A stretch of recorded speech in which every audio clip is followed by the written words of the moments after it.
आपल्या महाराजांचे पाय पुण्याला लागले. सुरुवात तिथं नाही. ते आहेत म्हणून हिंदवी स्वराज्य आहे, ते आहेत म्हणून पुणे आहे. 65 साला पुण्यामध्ये खूप मोठी दंगल झाली. गणपती बसल्या दिवशी तर सगळे मांडव 4ला बंद करायचे आणि त्याच दिवशी पाकिस्तानने हल्ला केला. अनंत चतुर्दशीच्या दिवशी बातमी आली, फर्ग्युसन कॉलेज सगळ्यात पहिल्यांदा आता जिथे फरसखाना आहे तिथे भरणार होतं, तिथं कोनशीला पण लागली होती. तर तिथली ती एक मोठी घटना आहे की काय घटना होती ती? अगदी अलीकडे मी 50-55 सालचं एक पत्र वाचलेलं आहे की पुण्यातलं ट्रॅफिक सध्या हॉरिबल झालेलं आहे. हे 50-55 सालचं.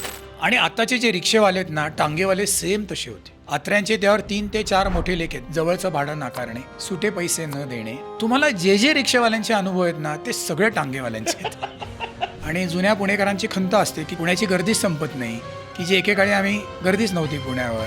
पण पत्र्या मारुती असेल, ही नावं खूप इंटरेस्टिंग आहेत. पत्र्या मारुतीचे जे वाडेकर होते त्यांचं ते देऊळ आहे आणि त्यांचं कोणीतरी ससूनमध्ये काम करायचं. तिथले ते पत्रे आणून त्यांनी देवळाला लावले म्हणून पत्र्या मारुती असं ते नाव पडलेलं आहे. अगदी विक्षिप्त किंवा खवसटच लोक पुण्यात तुम्हाला खूप मिळतील. एकदा बेल वाजवावी, 10 मिनिटं थांबावं, दुसऱ्यांदा वाजवावी, मग 10 मिनिटं थांबावं, कोणी आलं नाही तर जायचा रस्ता, असे बाण लावलेले होते.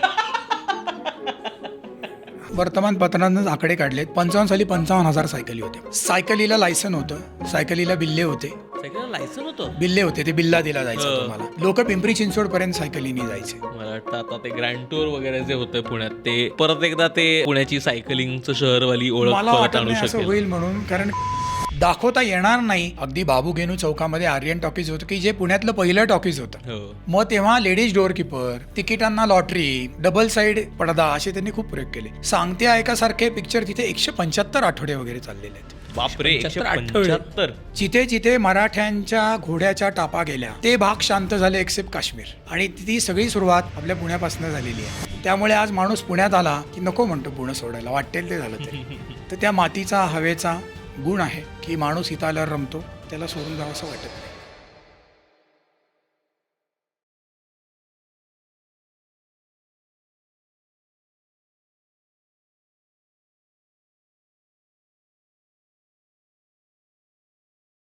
Hello low low hi hello नमस्कार, तुमच्या सगळ्यांचं मनापासून खूप खूप स्वागत आहे द मुक्तमुख शो म्हणजेच स्टार्टच्या या नव्या कोऱ्या एपिसोडमध्ये.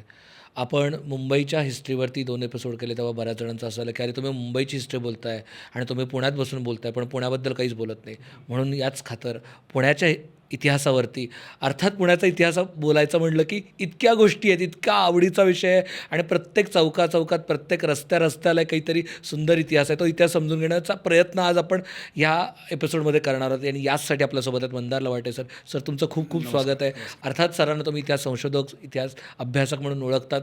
सरांचे बरेचसे लेक्चर्स तुम्ही ऐकले असतील. त्यामुळं आज आम्ही प्रयत्न करणार आहोत की जेवढं सरांना पिळून घेता येईल, जेवढं आम्हाला सरांकडनं काढून घेता येईल तेवढं आजच्या एपिसोडमध्ये काढणार आहे. आणि आम्ही शुअर की आम्हाला अजून बरेच एपिसोड लागतील हे करायला. येस. आणि जर तुम्हाला मुक्तमुखचा असा वेगवेगळा कॉन्टेंट आवडत असेल तर प्लीज सबस्क्राईब करा. आम्ही बघतो की खूप लोक, जवळपास 60 ते 70% लोक रेग्युलरली व्हिडिओज बघतात पण सबस्क्राईब करत नाहीत. तर तसं नका करू, म्हणजे आम्हाला सरांसारखी महत्त्वाची माणसं त्या विषयावरती बोलायला आणता येतील. तर लक्षात ठेवा. सर सुरुवात मला इथपासूनच करायची. सबस्क्राईब करणं फुकट आहे आणि हे फुकट आहे. येस. मला सुरुवात इथून करायची आहे सर, की आता आपण इतिहास म्हणतोय आणि पुण्याचा इतिहास म्हणतोय, तर पुण्याचा उल्लेख इतिहासात पहिल्यांदा कुठे आढळतो? म्हणजे जर ते शोधायला गेलं की कुठून किती लांबपर्यंत जातो बाबा पुण्याची ओळख, तर असं काही शोधता येतं का? ज्ञानेश्वर माऊलींच्या आधी चांगदेव राऊळ म्हणून होऊन गेले. त्यांच्या साहित्यात पुणा असा उल्लेख आहे. अच्छा. आणि त्यांचे वडील व्यापार करायचे, त्या संदर्भात पुणा असा उल्लेख आहे. तर ते पुणे असणार आहे. त्यानंतर मला 1592 सालचा उल्लेख, माझे एक योगेश गायकर म्हणून मित्र आहेत, त्यांच्याविषयी मी, खरं तर तुमचा हा प्रश्न मी काल बघितला आणि तो गुगलीच पडला मला, कारण मी हा कधी विचार केला नव्हता. पण तो माऊलींच्या आधीचा आहे. आणि 1592 साली फराहात खान नावाचा इथे या भागामध्ये अधिकारी होता. अच्छा. त्यांनी पुणे प्रांताच्या देशमुखांना पत्र लिहिलं आहे एक इनाम रिन्यू करण्यासाठी. त्यात पुणे असा शब्द आहे. हे 1592ला पुणे असा शब्द आलेला आहे. त्यानंतर भारत इतिहास संशोधक मंडळ आणि शिवचरित्र साहित्य खंड अशी बुकलेट्स पब्लिश केली आहेत 100 वर्षापूर्वीपासून. त्यातला दुसरा जो खंड आहे त्यातल्या पहिल्याच पानावर होनप देशपांड्यांचं एक पत्र आहे, ते दिव्य आहे. हे 2 पूर्वी पार्ट्यांमध्ये 2 लोकांमध्ये किंवा 2 गावांमध्ये जेव्हा वाद व्हायचे त्याचा निकाल लावण्यासाठी दिव्य करायचे. अच्छा. ते केडगाव आणि एका पेडगावमध्ये मला वाटतं झालेली ती भांडणं आहेत आणि त्या दिव्याचा जो कागद आहे त्याचा पहिला बंध फाटलेला आहे, पण त्यात पुढे पुणे असा उल्लेख येतो. म्हणजे 1592, 1610 आणि त्यात धायरीचा पण उल्लेख आहे. त्या दिव्यामध्ये धायरीचा पण उल्लेख आहे. म्हणजे बरेच वेळा असं होतं की आमचं गाव किती जुनं आहे हो. हे पाहिजे असतं, तर तुम्ही शिवकालीन कागद बघितले तर त्यामध्ये तुम्हाला ते मिळतं. 1592चा जो उल्लेख आहे तो इतिहासाचार्य विका राजवाड्यांनी जे खंड केलेत हो.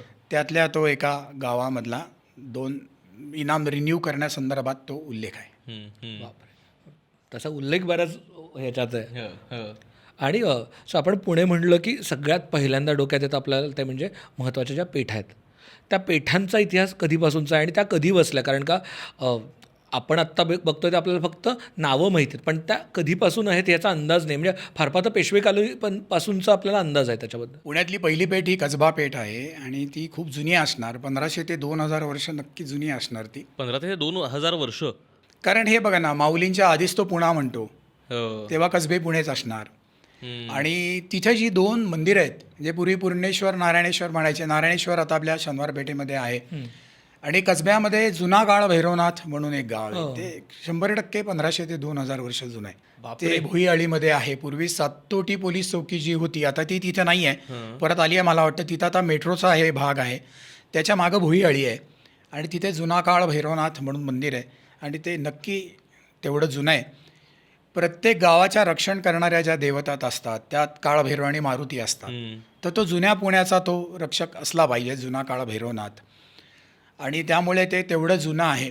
दुसरी पेठ जी कसबा पेठेनंतर बसली, जे त्याचं ज्ञात कागद जो मी बघितला आहे ती मलकापूर म्हणून बसली. मलकापूरचं पुढे आदितवार रविवार पेठ असं नाव झालं. त्यानंतर मुघल कालामध्ये मुर्सुदाबाद, मुहियाबाद, मुझफ्फराबाद अशा पेठा बसल्या होत्या, पण कालांतराने त्या धामधुमीमुळे किंवा स्थैर्य नसल्यामुळे त्या उजाड झाल्या असाव्यात. आणि मग पुढे 1732-34 नंतर पुणं हे विस्तारायला लागलं आणि मग त्या पेठांची पण काही नावं बदलत गेली आणि मग ती सगळी वारांची नावं दिली गेली, शनिवार पेठ, शुक्रवार पेठ. आता या पेठांचा उगम जो आहे, तर जेवढे म्हणून इथे पेशवे होऊन गेले त्यांचं सगळं रेकॉर्ड 1730 नंतर शनिवारवाड्यामध्ये होतं. आणि ते ब्रिटिशांनी जेव्हा इंग्रजांचं राज्य चालू झालं तेव्हा त्यांनी ते नानावाड्यात हलवलं. नंतर शनिवारवाड्याच्या डाव्या बाजूला बावडेकर वाडा म्हणून होता, तिथे ते हलवलं आणि 1860च्या सुमारास त्यासाठी स्वतंत्र इमारत बांधली. आजचं जे आयनॉक्स टॉकीज, काउन्सिल हॉल वगैरे जे आहे त्याला पूर्वी एलिनेशन ऑफिस म्हणायचे, आता पेशवे दफ्तर म्हणायचे, आता पुणे आर्काइव्ज असं म्हणतात. तिथे सर्व पेशव्यांच्या रोजकिर्दी आहेत. म्हणजे त्या पेशव्याच्या त्या दिवसात काय झालं हे त्यात लिहिलेलं असतं. बरं. आणि ते असं नसतं की उठलो, चहा प्यायला, जुन्नरला गेलो, तर राजकीय, प्रशासकीय, धार्मिक अशा त्या सगळ्या नोंदी असतात. आणि त्यामध्ये पेठांचे कौल सापडतात. पेठांचे कौल म्हणजे काय, तर ती पेठ वसवण्यासाठी दिलेली परवानगी. पण मी खूप बघितल्या रोजकिर्दी, पण त्यामध्ये मला सर्व पेठांचे कौल मिळाले नाहीत. त्यामुळे कुठलीही पेठ कधी बसवली याच्या काही पेठांविषयीच कौल मिळतात आणि ते ओळीनी मिळत नाहीत. आता अगदी माझा असा अंदाज आहे की शेवटची पेठ जी बसली ती नानापेठ बसली. तर नानापेठेचा कौल प्रसिद्ध आहे, जी नाना फडणीसांनीच बसवली होती. ती साधारणतः 1790ला वगैरे बसवलेली आहे आणि त्यामुळे सगळ्या पेठांचे कौल मी काही बघितले नाहीत. आणि कौलामध्ये पेठेचं नाव लिहिलेलं नसतं. अच्छा. तर काही लोकांनी त्यावर तर्क केलेले आहेत, पण मूळ कागद मी बघितलेलं नाही आहे की तुम्ही या नावाने पेठ बसवा. त्यामुळे ते सांगणं अवघड आहे. आणि इतर पुस्तकांचे जर का लिहिलेलं असेल तर त्याला माझ्या दृष्टीने काही अर्थ नाही. मोडी कागद जर का असेल तर त्यावर तुम्ही ठामपणे सांगू शकता. अगदी अलीकडे जी पेठ बसलेली आहे त्याच्याविषयी आपण कधी म्हणलंच नाही, त्याचं पेठ म्हणून नावच घेतलं जात नाही, ती म्हणजे सेनादत्त पेठ. 1961 साली जेव्हा पानशेतचं धरण फुटलं तेव्हा आत्ताच्या LBS रोडच्या उजव्या हाताला जे जागा दिली ती सेनेनी सगळी तिथं घरं बांधून दिली, म्हणून सेनादत्त पेठ असं त्याचं नाव आहे. पण आपल्या बोलण्यात ते कधी आलं नाही. तो नवी पेठेचाच भाग म्हणून तो वसवला गेला. आणि सदाशिव आणि नारायण हे सदाशिव भाऊ आणि नारायणराव यांच्या नावावरनं वसवल्यात असं प्रसिद्ध याच्यामध्ये बघायला मिळतं, पण त्याचासुद्धा मूळ मोडी कागद मी कधी बघितला नाही.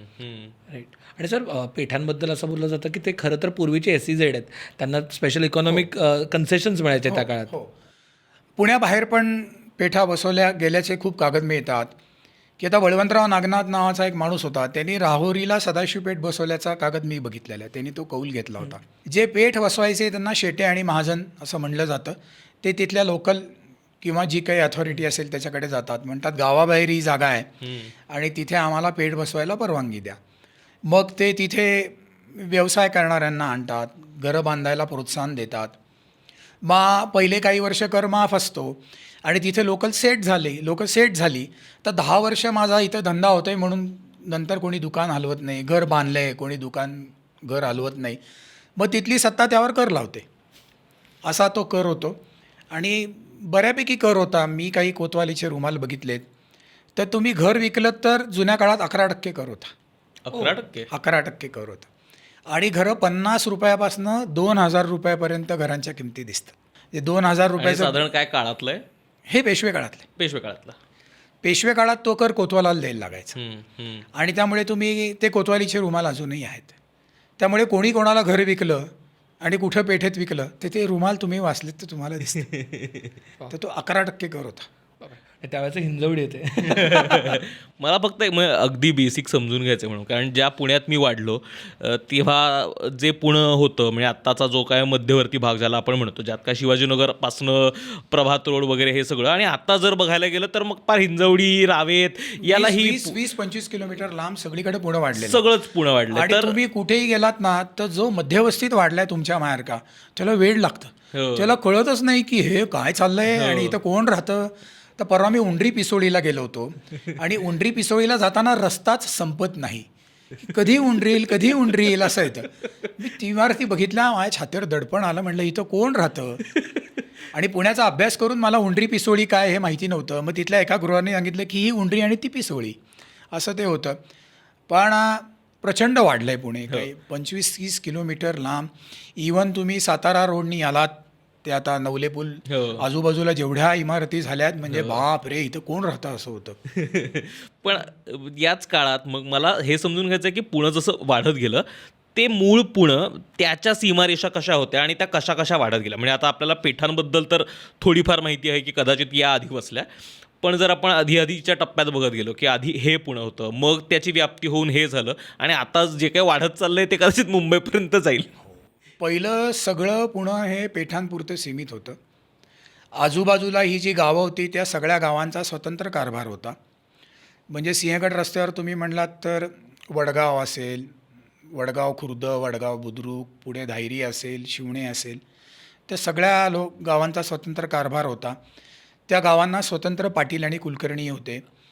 धायरीची लोकसंख्या 239 होती. म्हणजे किती लहान होतं धायरी बघा तुम्ही. सगळ्याच गावांचं थोड्याफार फरकाने हे होतं. आणि त्याचे कागद मी बघितले. त्यांनी लिहिलंय गावात बाजारपेठ नाही म्हणून धान्य रविवार पेठेत नेऊन विकतो. शिवाजीनगरला बाजारपेठ नव्हती. तर इतकं छोटं सगळा गावाचा कारभार अगदी छोटा असा होता. साने नावाचे ग्रस्त होते. ते मला 2003-2004ला मी त्यांना विचारलं. ते म्हणले की लक्ष्मी रोडच्या पलीकडे पुणं नव्हतं, वस्ती नव्हती फारशी. सदाशिव पेठ होती, पण सदाशिव पेठेतली वस्ती खूप तुरळक होती. म्हणजे मी जन्मापासून टिळक रोडला SP कॉलेज समोर राहिलो आहे. माझ्या शेजारी जुन्या लोकांना आठवत असेल डॉक्टर भावे, लक्ष्मण शंकर भावे नावाचे डोळ्याचे डॉक्टर होते. ते अत्यंत सभ्य आणि सज्जन होते. अनेकांकडनं ते पैसेही घेत नव्हते. ते लंडनला जाऊन शिकून आले होते. ही गोष्ट 80 सालाच्या आधी, नंतर काही 4-5 वर्ष ते असतील. तर माझ्या शेजारी जे चितळे राहायचे अजूनही राहतात त्यांचे ते जावई. आणि 2005 साली मी लोकसत्तात खजिना विहिरीवर एक लेख लिहिला होता. तर लक्ष्मण शंकर भाव्यांच्या मिसेस ज्या चितळ्यांच्या माहेरवाशिणी होत्या त्यांना आम्ही अक्का म्हणायचो. त्या म्हणल्या अरे माझ्या लहानपणी मी शनिवारी अशी झाशीची लक्ष्मीची शाळा होती तिथे शाळेत होते आणि मी पुणे विद्यार्थीगृहाशी आले की पुढे रान होतं आणि 4 वाजता अंधार असायचा. तर मला भीती वाटायची म्हणून मी पुणे विद्यार्थीगृहापासून पळत SP कॉलेजसमोर यायचे. पुणे एकेकाळी म्हणून माझं एक पुस्तक आहे. त्यामध्ये तो फोटो आहे की आत्ताच्या खजिना विहिरी, आत्ताच्या स्काउट ग्राउंडच्या भागातनं तो त्यावेळच्या खजिना विहिरीच्या इमारतीचा फोटो काढला आहे. त्यात अक्का जे म्हणतात ते तुम्हाला दिसेल. म्हणजे आजच्या SP's बिर्याणी शेजारी रान होतं. बापरे, मग विचारच करवत नाही खरं तर. त्यावेळेस त्या काय म्हणल्या मला की सारखा प्लेग यायला लागला तर प्लेग आला की माझे वडील टिळक रोडला टेम्पररी घर बांधायचे आणि तो नेहमीच यायला लागला म्हणून आम्ही टिळक रोडलाच घर बांधून राहायला लागलो.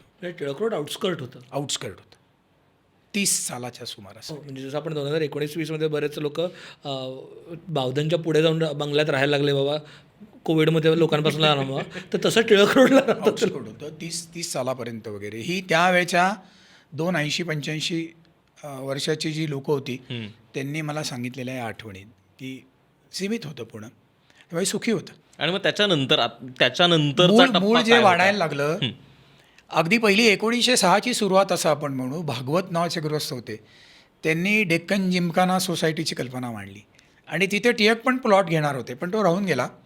आणि मग डेक्कन जिमखान्याची जी सोसायटी आहे ती 6 सालानंतर हळूहळू व्हायला लागली. पण 500 नंतर पुणं खूप वाढलं. गोखलेनगर, राजेंद्रनगर, लक्ष्मीनगर, सकारनगर या भागात लोकांना नाईलाजास्तव राहायला जायला लागलं, कारण घरं पडलेली होती. आपण आता ओव्हरऑल पुण्याच्या इतिहासाबद्दलच बोलतोय.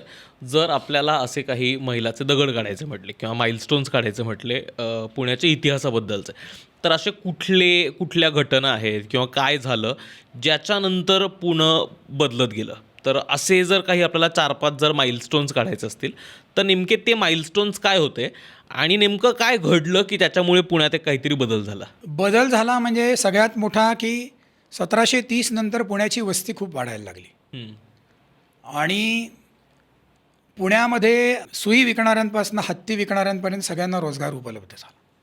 1730 नंतर. 1730ला काय झालं? 1730-32ला पेशवे राहायला आले इथे. बरोबर. आणि म्हणजे खूप मोठे बदल जे होत गेलेत ते त्यानंतर. कारण असं की जिथं राजसत्ता असते तिथे व्यवहार असतात. म्हणजे शनिवारवाड्याचे अप्रकाशित कागद मी बघितलेत, तिथे कागदाचा खर्च वर्षाला 20,000 रुपये होता, जेव्हा सोनं 15 रुपये तोळा होतं. बर. आणि कागद मोजून द्यायच्या, म्हणजे नाना फडणीस आणि चिटणीस यांना इश्यू करायचे कागद. असं नाही की कागद आलेत तर वापरा. आणि त्यानंतर मग लष्करी सगळ्या सरदारांचे घोडे होते, हत्ती होते, सगळ्या सरदारांचे वाडे होते. आणि त्यामुळे मग पेठा वाढत गेल्यामुळे सगळ्या सत्तांचे प्रतिनिधी पुण्यामध्ये राहत होते. मग सगळ्यांचे वाडे आले, मग वाडे मोठे मोठे होते खूप. म्हणजे खाजगीवाल्यांचा वाडा, आय थिंक पटवर्धनांचा वाडा जेव्हा निजामानी जाळला तर त्यांचं पत्र आहे की आपल्या जळलेल्या वाड्याच्या जागी पेशव्यांनी 900 गायी बांधल्यात. एवढा मोठा वाडा होता. 900 गाई. एवढा वाडा होता. त्यामुळे रोजगार होता सगळ्यांना, प्रचंड प्रमाणात रोजगार होता. खडकावर तोफखाना होता. मग जेवढे घोडे आहेत त्यांना नाला पाहिजेत, खोगीर पाहिजे, प्रचंड प्रमाणात. त्यामुळे मग ब्रिटिशांच्या काळात हे सगळं गेलं, त्यामुळे रोजगार कमी झाला. मग ब्रिटिश क्रांतीनंतर त्यांच्या काही शिक्षणाच्या ह्याच्यामुळे वगैरे मग पुण्याची ओळख बदलली. किंवा पहिल्या काही काळामध्ये सुद्धा पुण्याची जी ओळख होती त्यांच्या सुरुवातीच्या काळामध्ये त्यांचं राज्य इथनं व्हायचं. पण नंतर शिक्षणामुळे, म्हणजे त्यांनी डेक्कन कॉलेजेस स्थापन केलं, मग फर्ग्युसन कॉलेज स्थापन झालं, त्यामुळे पुण्याची हळूहळू ओळख बदलायला गेली आणि एक ती एज्युकेशन हब या दृष्टीने व्हायला लागली. तर हे खूप मोठे टप्पे आहेत. आणि त्याच्या आधीचा अत्यंत मोठा आणि जो आपण कायम लक्षात ठेवलेला टप्पा आहे ते म्हणजे आपल्या महाराजांचे पाय पुण्याला लागले. सोन्याचा रंग. सुरुवात तिथनं आहे की ते आहेत म्हणून हिंदवी स्वराज्य आहे, ते आहेत म्हणून पुणं आहे आणि ते आहेत म्हणून आपण आहोत. ते इथं आले, त्यांच्यामुळे जे पेशवे पुण्यात आले ती पेशवाई मिळाली, पेशव्यांना ती महाराजांमुळे मिळालेली. सुरुवात त्यांची आहे, आपल्या हिंदू धर्माची, भगव्याची किंवा आपल्या स्वराज्याची, आपल्या देशाची सुरुवात तिथनं आहे. तर त्यांचे अत्यंत पवित्र पाय पुण्याला लागले, कसब्याला लागले आणि तेव्हापासून या भूमीची खूप भरभराट झाली, खूप मोठी भूमी झाली. तर सगळ्यात पहिला टप्पा तो आहे. त्याच्या आधीचा इतिहास आपल्याला ज्ञात नाही आहे आणि त्याच्या आधीचा इतिहास जरी आपल्याला शहराचा माहिती असेल, म्हणजे आता माऊली होते आळंदीला तो प्रश्न नाही, पण या भागाचा जो इतिहासातलं सगळ्यात दैदिप्यमान आणि मोठं जे पाऊल आहे की ज्यांनी या भूमीवर उपकार केलेत ते त्यांचं आणि त्यांच्या मातोश्रींचं पाऊल या भूमीला लागलं. हा सगळ्यात मोठा टप्पा आहे. जे परीस असतो त्यानेही सोनं होतं, तसं त्यांच्यामुळे सोनं झालं. आपल्या सगळ्यांचं सोनं झालं, पुण्याचं सोनं झालं. पुण्याबद्दल एक कायम पुण्याबद्दल बोलताना ज्याच्याबद्दल उल्लेख केला नाही तर मग कदाचित पाप लागेल ते म्हणजे गणेशोत्सव. आपल्याकडे काय मिरवणुका निघतात आणि मानाचे 5 गणपती आहेत. तर हे मानाचे 5 गणपतीची प्रथा कधीपासून सुरू झाली, हे कोणी ठरवलं आणि मिरवणुका कधीपासून बघायला लागलो? गणपतीच्या दुसऱ्या वर्षी असा वाद झाला की कोणी पहिलं जायचं. तेव्हा लोक टिळकांकडे गेले आणि मग टिळकांनी सांगितलं की ग्रामदैवत म्हणून कसबा आणि तांबडी जोगेश्वरी हे पहिले राहतील आणि बाकीचे जे 5 आहेत त्यांचा मग परंपरेने तो मानाचा क्रम आहे, अशी माझी माहिती आहे. आणि विसर्जनाची मिरवणूक जी म्हणतो आपण ती वर्षानुवर्ष बदलत झाली, त्याच्याबद्दलचं काही आपण इंटरेस्टिंग खूप गमती आहेत की 65 सालामध्ये पुण्यामध्ये खूप मोठी दंगल झाली गणपती बसल्या दिवशी आणि त्यावेळेस पुण्यामध्ये कर्फ्यू लागला. तर सगळे मांडव 4ला बंद करायचे आणि त्याच दिवशी पाकिस्तानने हल्ला केला पुण्यावर. तर ते सगळे गणपतीचे 10 दिवस त्या टेन्शनमध्ये होते आणि मग सांगितलं ब्लॅकआउट होता पुण्यात, कारण विमानांना रात्री आता ब्लॅकआउट करणार म्हणले होते पण आपल्या इथे काही झाला नाही मला वाटतं ब्लॅकआउट. आता आपलं जे अलीकडे युद्ध झालं विमानांना लाईट दिसू नयेत म्हणून, कारण पुण्याजवळ खूप महत्त्वाच्या संस्था आहेत आपल्या. 4 वाजता मिरवणूक संपायची असं सांगितलं. घरातले सगळे दिवे बंद, मांडवात दिवे नाहीत, मांडवाला पडदे लावायचे.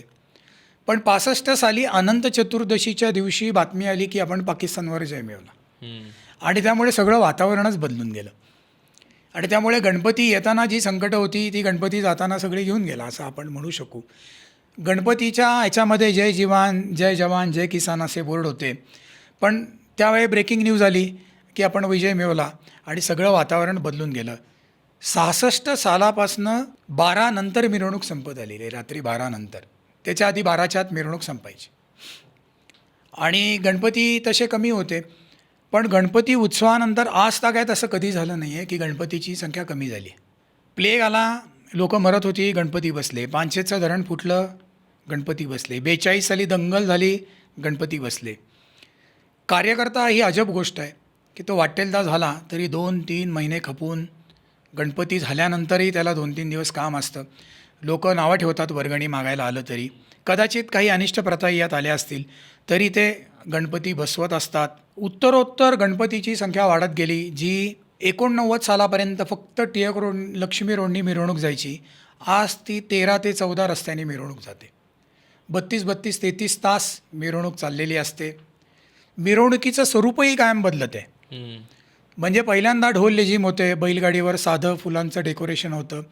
यावर्षी मी बघितलं आहे की टिळक रोडला बघितलं मी, सगळीकडेच होते, डिजिटल स्क्रीन होते आणि डिजिटल स्क्रीनवर भारी देखावे होते. मंडळाच्या पाट्या डिजिटल स्क्रीनवर होत्या, त्यांच्या अध्यक्षांचे फोटो डिजिटल स्क्रीनवर होते. तर जी टेक्नॉलॉजी येईल ती ताबडतोब आपल्याला गणपती उत्सवामध्ये दिसते. सगळं पुणं हे गणेशमय झालेलं असतं. गणपतीची भक्ती ओसंडून वाहत असते, कारण घरात गणपती असतात, शाळेत गणपती असतात, ऑफिसमध्ये गणपती असतात, प्रत्येक चौकात गणपती असतात. त्यामुळे 1-1.5 महिना आधीपासनं सगळीकडे ते वातावरण असतं. काही गोष्टी काही जणांना त्रास होतो किंवा खरोखर त्रासाच्या असतील की आता डॉल्बीविषयी, लेझर लाईटविषयी, पण त्यावरही मार्ग निघेल. आणि उत्तरोत्तर परदेशात ज्यांनी पुण्याचं नाव त्या गणेशोत्सवात झालं आहे, त्यात अनेक विषय अभ्यास करण्यासारखे आहेत की जे नोंदवून ठेवलेले नाही आहेत.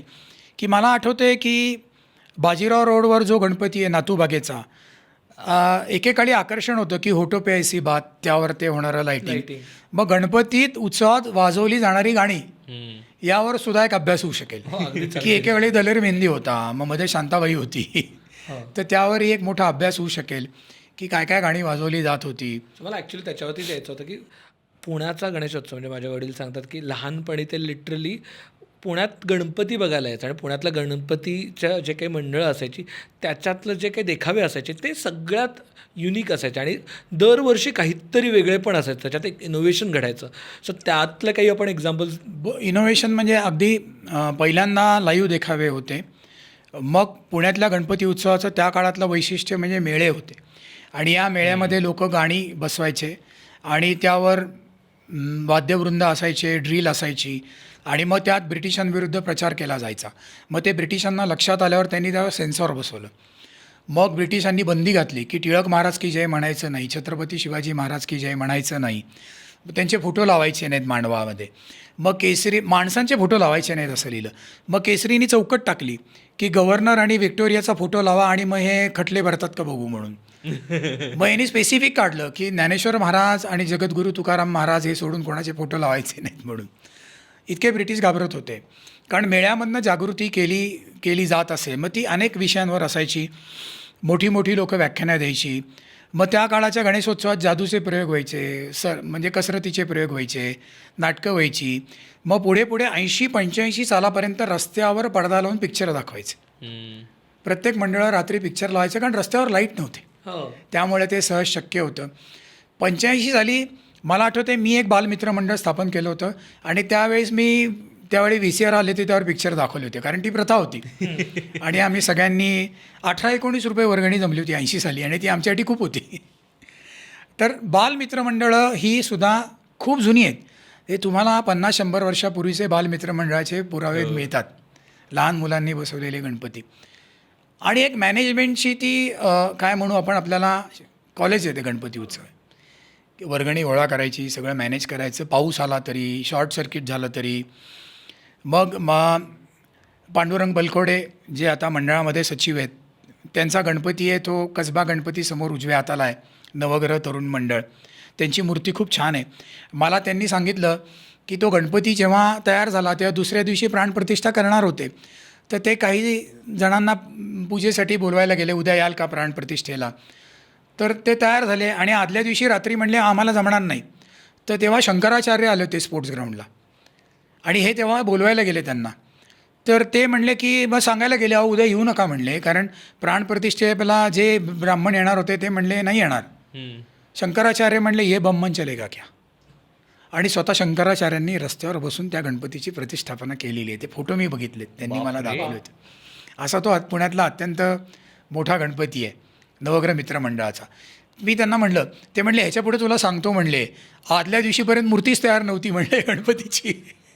आमचे कार्यकर्ते सगळे मूर्तिकारावर भडकले होते म्हणले. ही सगळी संकटं झेलवत गणपती उत्सव करायचा. मग देखावा आला नाही, स्पीकरवाला आला नाही, हे सगळं कार्यकर्ते करत असतात, दिवसाचा रात्रीचा दिवस करून करत असतात. आणि तो आपला फार मोठा ठेवा आहे. तुम्हाला काही त्यात अनिष्ट गोष्टी वाटत असतील, त्या दूरही झाल्या पाहिजेत, पण ती आपली कोटी परंपरा आहे. अनेक पिढ्यानपिढ्या लोक गणपती बसवत आहेत. इस्राईल आळी म्हणून पुण्यात एक आळी आहे, तिथला इस्राईल आळी, तिथे डॅनियल इलाइजा बेंजामिन म्हणून जीव होते, त्यांना मी भेटलो. त्यांचा मुलगा त्या मंडळाचा अध्यक्ष होता. त्यामुळे आपले खूप खूप मोठी आपली परंपरा आहे, ती जतन झाली पाहिजे. तुम्हाला अजून एक जाता जाता गोष्ट सांगतो की गॅसचा पुण्यात का प्रसार झाला. तर पूर्वीचे पुणेकर कोळसा आणि लाकडावर जेवण करायचे.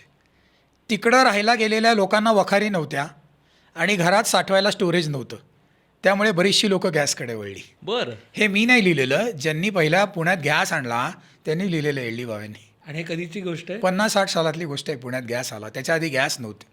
सर्व अजूनही म्हणजे माझं असं मत आहे, मी लिहिलं पण आहे अनेक ठिकाणी, की जगात सगळीकडे महिलांचं आयुष्य हे खूप कठीण असतं नाना गोष्टींमुळे. गॅसमुळे ते थोडीशी कठीणाई कमी झाली. कारण बंबफोड आणायची, त्याला बंबफोड असा शब्द आहे. वखारीतनं लाकडं आणायची, कोळसा आणायचा, तो रोज पेटवायचा, चुलीवर स्वयंपाक करायचा, हे खूप कठीण होतं. गॅसमुळे ते खूप सोपं झालं. मग पावसाळ्यात भिजलेली लाकडं येणार, मग रॉकेलची कटकट आहे, तो ताव जमला पाहिजे. अजूनही गॅस मोठा राहिला तर भाजी जळते. चुलीवर बायका कशा स्वयंपाक करत असतील, तुमच्या माझ्या आजा पणज्या.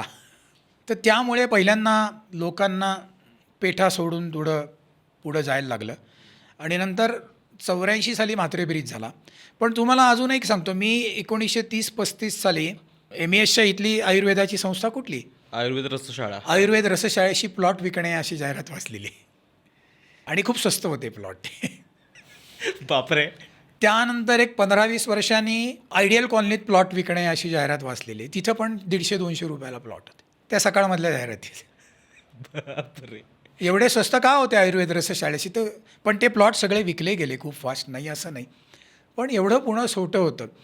अण्णा कर्वे हे लकडी पुलावरनं हिंगण्याच्या त्यावेळच्या हिंगण्याला चालत जायचे, म्हणजे आताचं कर्वेनगर. तेव्हा रस्ता नव्हता, कारण त्यांना हिंगणे स्त्री शिक्षण संस्थेची स्थापना ही ब्राह्मण मंगल कार्यालयात झाली, आणि गोखले नावाच्या माणसांनी त्यांना जागा दिली. हे त्यांच्या सगळं चरित्रात आहे. आणि ते बिचारे शेतं तुडवत चिखल तुडवत तिथं जायचे रोज, कारण लकडी पुला खेरीज दुसरा पर्याय नव्हता. हे एवढं पुणं लहान होतं की पुलाची गरजच नव्हती. आणि मग त्यानंतर खूप काळाने आय थिंक 30-35ला MESचा कॉजवे झालेला आहे. पण तोपर्यंत अण्णा कर्वे तिकडे राहायला गेलेले होते, हिंगण्याला राहायला गेले होते. आणि या ठिकाणी जाता जाता मला सांगायला आवडेल की हिंगण्याचं नाव ऑफिशियली कर्वेनगर केलेलं आहे हम्म. आणि कर्वे रोडचं नाव 22 साली ऑफिशियली कर्वे रोड केलेलं आहे. नगरपालिकेत ठराव करून केलेलं आहे. ते दोन्ही नावं ऑफिशियली झालेली आहे. अलीकडच्या काळात एखाद्या गावाचं नाव बदलणं आणि ऑफिशियली बदलणं हो. ते हिंगण्याचं कर्वेनगर जे झालं ते त्यामुळे झालेलं आहे. पण अशी वस्ती नव्हती की त्यांना शेतात उडवत रोज चालायला जायला लागायचं. लकडी पुला पलीकडे पुलाची गरज नव्हती. मुठा नदीवर 17 ते 18 पूल असतील कमीत कमी. म्हणजे राजाराम पुलाच्या पलीकडनं संगम ब्रिजपर्यंत 17-18 पूल असतील आणि तरीही अजून आपलं ट्रॅफिक जाम होतं, आपल्याला पुरत नाही. 500 नंतर मुख्यत्वे आणि त्यानंतर 84-85 नंतर म्हात्रे ब्रिज झाल्यावर हम्म. कोथरूडची वस्ती 80-84 सालानंतर खूप वाढायला लागली. हम्म. हम्म. आणि सर हे जे आहे आपलं पानशेत धरण फुटल्यानंतर ह्या दोन वस्त्या वाढल्या असं म्हणतात. ते म्हणजे सहकारनगर 1-2 आणि कोथरूडमध्ये लोक आले. सो त्याचं कनेक्ट कोथरूडमध्ये खूप नंतर आली. हनुमान नगर, गोखले इन्स्टिट्यूट, गोखले नगर. आणि तुम्हाला गंमत सांगतो, गोखले नगरला जायला युनिव्हर्सिटी रोडनी जायला लागायचं. आता जो सिम्बॉयसिसचा जो भाग आहे ना, तो 40-50 वर्षापूर्वी टेकडी फोडली होती. हो. तो रस्ताच नव्हता. हो, म्हणजे आता आपण सिम्बॉयसिसवरनं जे जातो NCC सेनापती बापट बापट रोड. रोड, ती टेकडी फोडल्याचे फोटो आहेत, प्रसिद्ध आहेत. ती 60 म्हणजे 500 नंतर फोडलेली आहे, तो जायला रस्ता मिळावा म्हणून. ही सगळी कुठलीच वस्ती अस्तित्वातच नव्हती. हां, ती टेकडीच होती ना, पलीकडे जाणार कसं. त्यामुळे तुम्हाला राहुल टॉकीजवरनं ॲग्रिकल्चर कॉलेजवरनं युनिव्हर्सिटीला जाऊन डाव्या हाताला वळायला लागायचं. आणि ती खिंड होती तेव्हा, जुन्या काळामध्ये युनिव्हर्सिटीकडे जाणारी खिंड होती. म्हणून गणेश खिंड. हा, म्हणून तो खिंडीतला गणपती पावला असा टिळकांना निरोप गेला. साठ्यांनी तो निरोप, तेव्हा टिळक तांबेबोळात राहायचे. टिळकांना एका मिनिटात कळलं काय झालं ते. मोबाईल नव्हते, ब्रेकिंग न्यूज नव्हत्या, हो. तरी त्यांना पटकन कळलं आणि ते म्हटले सांभाळून राहा. सर आम्ही हे पण ऐकलं आहे की तुम्ही 1922 सालापासूनचे पुण्याचे रोजचे न्यूजपेपर जे जे अवेलेबल आहेत आर्काईव्हजमध्ये ते तुम्ही सगळे वर्तमानपत्र वाचले. तर मला हे समजून घ्यायचं की अशा ह्या 100 वर्षाच्या वर्तमानपत्रात वाचल्यानंतर तुम्हाला काय असं महत्त्वाचे न्यूज आर्टिकल्स किंवा किस्से वाटतात की जे पुण्याचा इतिहास डिफाईन करतात? खूप मला प्रत्येक गोष्ट महत्त्वाची वाटते. मला सारखे प्रश्न पडतात. पेन्सिल कधी आली हा मला प्रश्न पडतो. अगदी एका गृहस्थांनी मला बोलवलं होतं मोडी कागद बघायला, त्यांचे कोल्हापूरचे. त्यांच्या पूर्वजांना कोल्हापूर संस्थानात 800 रुपये पगार होता 1880. माझी छातीच बापरे. दडपली. म्हणलं कोण होते? हे म्हणले मुख्य न्यायाधीश होते. म्हणलं मग बरोबर आहे. ते पेन्सिलने लिहिलं होतं, म्हणजे 1880 साली पेन्सिल मिळत होती. 1905 साली मी पुण्याचं एक इंग्लिश वर्तमानपत्र बघितलं होतं. मी फोटो काढले, ते माझ्याकडनं गेले. कॅम्पामध्ये बर्फ मिळेल असं लिहिलं होतं. वीजच नव्हती पुण्यात, बर्फ कसा करत होते? तर बर्फाचं गोडाऊन आहे कॅम्पात असं लिहिलेलं होतं. आणि तुम्हाला गंमत सांगतो, 1850-60चा ज्ञानप्रकाशचा अंक आहे, त्यामध्ये त्यांनी असं लिहिलं आहे की मुंबईमध्ये एका माणसाची बर्फाची गोडाऊन्स आहेत. तर वरती ती बातमी ॲक्च्युअल अमेरिकेतली आहे की अमेरिकेत अमका अमका नांगर हाक्याचा मुलगा आहे, म्हणजे शेतकऱ्याचा मुलगा आहे, त्याची बर्फाची मोठी मोठी गोडाऊन्स आहेत आणि त्या गोडाऊन्सपासून रेल्वेनी बंदरापर्यंत बर्फ जातो आणि तो कलकत्त्याला येतो असं लिहिलेलं आहे. येताना 1/3 वितळतो तरी तो प्रॉफिटमध्ये असतो असं लिहिलेलं आहे. आणि मग खाली तळटीप आहे की धोंडे एवढी गार पडली तर कसं दिसेल तसा बर्फ दिसतो. बर्फ माहितीच नव्हता ना पुण्यातल्या लोकांना, कसं कळणार ना?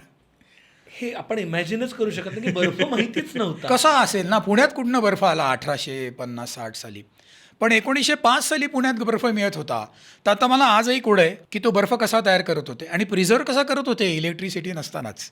तर ही जाहिरात खूप महत्त्वाची आहे. हो. आणि तेव्हा कॅम्पातल्या लोकांना ब्रिटिशांना लागत असेल बर्फ, आपल्याला कशाला बर्फ लागतो? हो. पण आईने अकबरीमध्ये नेलं आहे, काश्मीरमधनं त्याच्या राजधानीत बर्फ यायचा आणि तो बॅटन सिस्टीमनी यायचा. किती ठिकाणी घोडे बदललेत, किती ठिकाणी हत्ती बदललेत आणि तो काय भावाने मिळतो वगैरे, ती सगळी उदाहरणं आहेत. तर पेपरमधली प्रत्येक जाहिरातही माझ्या दृष्टीने खूप महत्त्वाची असते. आत्ताचा जो बाबू गेनू चौक आहे तिथे श्रीकृष्ण टॉकीज नावाचा एक टॉकीज होता बरोबर. आणि तिथे सिटी लाईट लागलेला आहे चार्ली चॅपलिनचा हिटलर, मला वाटतं सिटी लाईट तो पिक्चर लागलेला आहे. जेव्हा बोलपट नव्हते तिथे तेव्हा ते खूप पिक्चर चालायचे आणि त्याची जाहिरात व्हायची. तर तो ना खाजगीवाल्यांचा वाडा होता आणि आपल्याकडे खणामध्ये बांधकाम व्हायचं. 5.25-5.5 फुटानंतर खांब येतात. हो. तर त्यांनी नंतर सिटी पोस्ट समोर श्रीकृष्ण टॉकीज बांधलं. 35-36 सालची त्या श्रीकृष्ण टॉकीजची जाहिरात आहे, मध्ये खांब नसलेलं चित्रपटगृह. कारण वाड्यातल्या चित्रपटगृहात मध्ये खांब यायचे. तरी विदाऊट बोलपट ती लोक तिथे खूप वर्ष टॉकीज चालवत होते. तर ही जाहिरातसुद्धा खूप महत्त्वाची आहे. वाचकांची पत्रं माझ्या दृष्टीने खूप महत्त्वाची असतात आणि मी ती बारकाईने वाचतो. सकाळमध्ये एक वाचकांची पत्र आहे, तुमच्या पिढीला आठवणार नाही, माझा 68 जन्म आहे, मला आठवतं आहे. अलका टॉकीज समोरना एक पुतळा होता, कारंजामध्ये ओले, ती म्हणजे ती डोक्यावर मासे घेतलेली स्त्री होती. तर सकाळमध्ये एक पत्र आहे की सदाशिव पेठेसारख्या ठिकाणी ओले त्या स्त्रीचा गुडघ्यावर साडी असलेला पुतळा तुम्ही कसं काय बसवू शकता. आणि तो पुतळा फार फेमस होता. पुढे तिला लोकांनी राधा नाव ठेवलं होतं, राधा गवळण नाव ठेवलं होतं, त्यावरनं चित्रपटामध्ये गाणं पण आलं, इतका तो पुतळा फेमस होता. आणि मग मी तो खूप काळ त्या पुतळ्याची हिस्ट्री शोधत होतो. ती मी सगळी शोधली.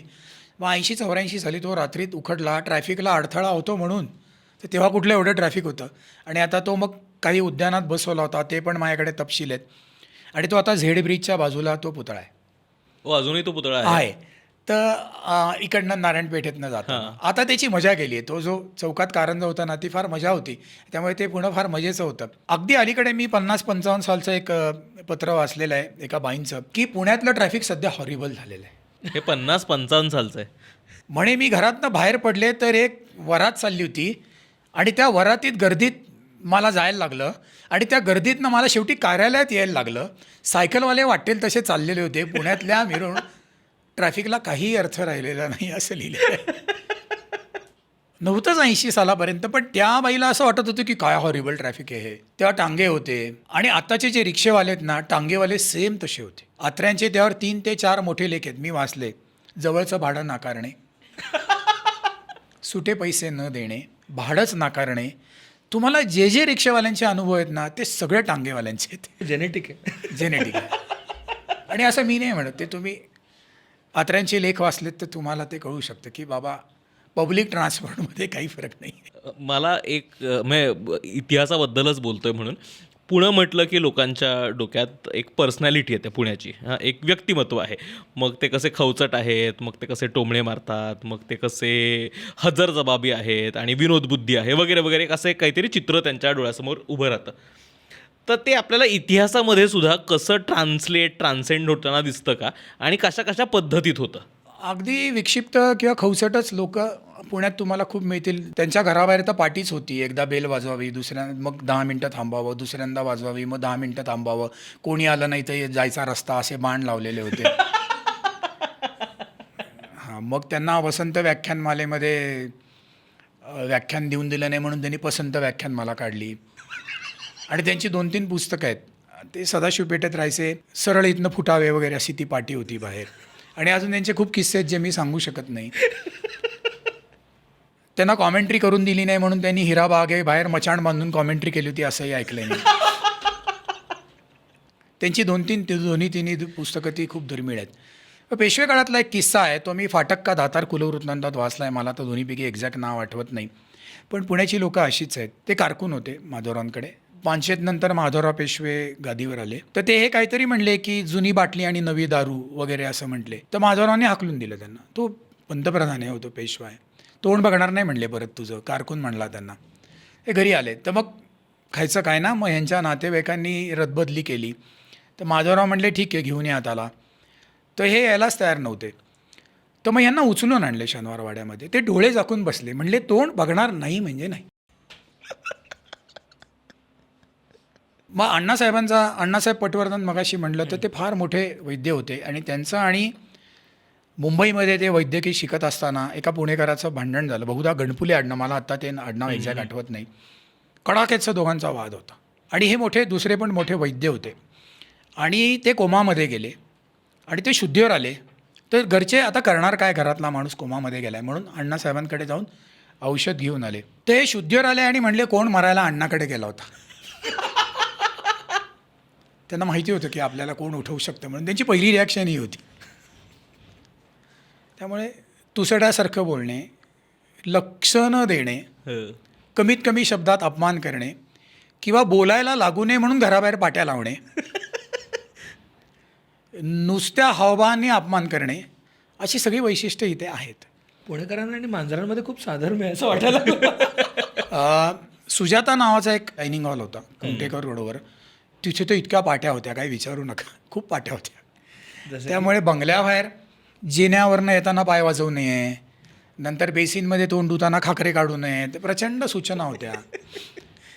इव्हन तुम्हाला सांगतो, तुम्हाला खोटं वाटेल की विश्व आणि कल्पना ही फेमस हॉटेल आहेत, तर त्या काळामध्ये ना 80 साली ना हॉटेलमधनं चमचे चोरणे, नंतर ग्लास चोरणे, असे खूप प्रकार व्हायचे, बिलं बुडवून निघून जाणे. तर विश्व हॉटेलच्या ग्लासवर लिहिलं होतं, हा ग्लास विश्व हॉटेलमधनं चोरलेला आहे असं लिहिलेलं होतं. हां, मला ते पूर्ण आठवतं आहे, कारण आमचंच हॉटेल होतं. वडील आणि 2 काका आणि यांचे खूप मित्र हॉटेलवर जमायचे आणि मग चोराला कोणी मारायचं यावरनं भांडणं व्हायची. खूप चोऱ्या व्हायच्या. आता ते प्रमाण खूप कमी आहे. आपण पाट्यांबद्दलच बोलतोय तर कारण पुणेरी पाट्या म्हणजे आता जरी ती बऱ्यापैकी पुसत चाललेली ओळख असली तरी पुणेरी पाट्या ही एक ओळख होती पुण्याची बराच काळापर्यंत. तर या पाट्या कधीपासून दिसतात आणि मग त्याचा काही मागोवा घेता येतो का आपलं आपल्याला? म्हणलं तसं 50-60 वर्षापूर्वी जोगांनी घराबाहेर खूप पाट्या लावल्या होत्या. हो, प्रत्येक घराबाहेर वाट्या दिसतात, बेल वाजवू नये, हो. दुपारी कोणी येऊ नये, कारण पुणेकर झोपतात दुपारी, म्हणजे पेठातले अजूनही झोपतात. म्हणजे आता काही जणांना ते आवडत नाही, ज्यांना झोपायला मिळत नाही ते म्हणतात हा झोपतो दुपारी. पण अजूनही पुण्यातली बरीच दुपार 1 ते 3 बंद असतात. त्याचं कारणही असं आहे की 9 ते रात्री 9 तुम्हाला काम करायचं असेल, आता बरेच जण 12 तास करतात धंदा, तर ती जुन्या पुण्यात सगळेच झोपल्यावर दुपारी कोण येणार? त्यामुळे ती बंद ठेवायची होती. पण पूर्वापार म्हणजे अत्र्यांनी तर एका पुण्यातली एक बाग होती, त्या बागेचं नाव मी घेत नाही आता, त्या बागेवर एक पाटी होती, येथे फक्त कुलीन स्त्रियांनी यावे म्हणून. 30 साली पाटी होती. तर अत्र्यांनी लिहिले, म्हणजे कुलीन नक्की कोणी ठरवायचं म्हणले. बागांवरही पाट्या होत्या तेव्हा, असं नाही की सामान्य लोकच त्याच्या मागं होती, तर प्रशासनाने अशा पाट्या लावल्या होत्या. 30 सालापासून दिसतात पाट्या म्हणजे किमान. खूप खूप जुन्या काळापासून पाट्या आहेत. आता जसं आपण बोललो ते पाट्यांबद्दल बोललो, पेठांबद्दल बोललो, मीडिया तसं बघायला गेला तर पुण्यातला मीडिया म्हणजे वर्तमानपत्र असतील, पुस्तकं असतील, हे खूप जास्त प्रमाणात पुण्यातनं फेमस झाले. आणि एस्पेशली आपण जेव्हा मराठी साहित्याबद्दल बोलतो किंवा मराठी वर्तमानपत्रांबद्दल बोलतो तर त्याचा इतिहास सुरुवात तशी बघायला गेलं तर पुण्यातनंच सुरुवात होते. तर त्याबद्दल काय काय आपल्याला गोष्टी सांगता येऊ शकतील? पुण्यामध्ये पहिलं वर्तमानपत्र चालू झालं ते मित्रोदय नावाचं होतं आणि ते छत्रे नावाचे गृहस्थ होते. आणि मला जेव्हा हे कळलं तेव्हा मी मित्रोदयाचे अंक शोधले आणि मला धक्का बसला की छत्रे एका वेळेस मुंबई आणि पुण्यात दोन्ही ठिकाणी वर्तमानपत्र चालवायचे. बरं. मुंबईच्या वर्तमानपत्राचं नाव वेगळं होतं त्यांचं. तेव्हा विकली होती वर्तमानपत्र, एकदाच निघायची. आणि हे पुण्यातलं पहिलं वर्तमानपत्र. त्यानंतर किरण नावाचं वर्तमानपत्र कोतवाल चावडीत महादेव बल्लाळ नामजोशी यांनी चालू केलं आणि ते सारखे ब्रिटिशांविरुद्ध लिहायचे म्हणून त्यावर बंदी आली. आणि मग ती सगळी मशिनरी टिळकांनी विकत घेतली आणि ती कोतवाल चावडीतनं आपावळण चौकात मोरोबा दादाच्या वाड्यात नेली आणि ती त्यांनी स्वतःच्या खांद्यावरनं नेली. त्यामुळे टिळक म्हणायची की केसरीची धुरा मी माझ्या खांद्यावरनं वाहिले म्हणून. आणि टिळकांना सगळा छापखाना सोडून जोडता यायचा. आणि पहिल्या काळात टिळकांनी वर्तमानपत्र टाकलेली आहेत त्यांच्या सबस्क्रायबर्सकडे. बरं. 1881. ते तुम्हाला टिळकांच्या आठवणी आणि आख्यायिका नावाचे 3 खंड आहेत आणि जुन्या पुण्याचा ज्यांना अभ्यास करायचा आहे त्यांच्यासाठी ते मस्ट आहेत. 1500 ते 1800 पानं आहेत, आठवणीकार बापट यांनी केलेले आहेत. एक पुण्यामध्ये बायलिंग्वल वर्तमानपत्र निघायचं, इंग्लिश आणि मराठी दोन्हीमध्ये निघायचं 1880 साली वगैरे. त्यामध्ये सुद्धा पुण्याच्या खूप बातम्या दिसतात. म्हणजे मंडईचं एस्टिमेट महानगरपालिकेने केलेलं त्या वर्तमानपत्रात मी वाचलेलं आहे. आणि एकदा फक्त वर्तमानपत्र निघायचं, वर्तमानपत्र घेणंसुद्धा ते खूप जणांना तेव्हा शक्य नव्हतं. पण सगळ्यात पॉप्युलर वर्तमानपत्र हे ज्ञानप्रकाश होतं, जे 1848 साली चालू झालं आणि 100 वर्ष ते चालू होतं. म्हणजे बातमी कशी पाहिजे तर ज्ञानप्रकाशला बातम्यांवरनं तुम्हाला लहानसण बातम्यांवरनं अनेक लेख करता येतात त्यात. फॉर एक्झाम्पल म्हणजे ज्ञानप्रकाशमधल्या हौदांच्या बातम्यांवरनं मी एक लेख 2005 साली लिहिलं होतं. हौदांविषयी एवढ्या नोंदी आहेत की काय विचारू नका त्यात. की त्यांनी लिहिलं आहे की एका हौदामध्ये एक मुलगी पडली, तिला गोऱ्या सोजीरांनी उडी मारून काढलेलं आहे. या तेवढे खोल होते हौद. की अमक्या माणसाची म्हैस हौदात पडून मेली वगैरे, प्रचंड बातम्या आहेत. किंवा 2 माणसांची नावं आहेत, त्यांनी कात्रजचं पाणी जास्त वेळ सोडलं म्हणून 50 रुपये दंड केलेला आहे. त्यावेळेला 50 रुपये पाण्याची किंमत होती, ब्रिटिशांना पाण्याची पूर्ण किंमत होती. त्यामुळे ज्ञानप्रकाश हे फार भारी वर्तमानपत्र आहे.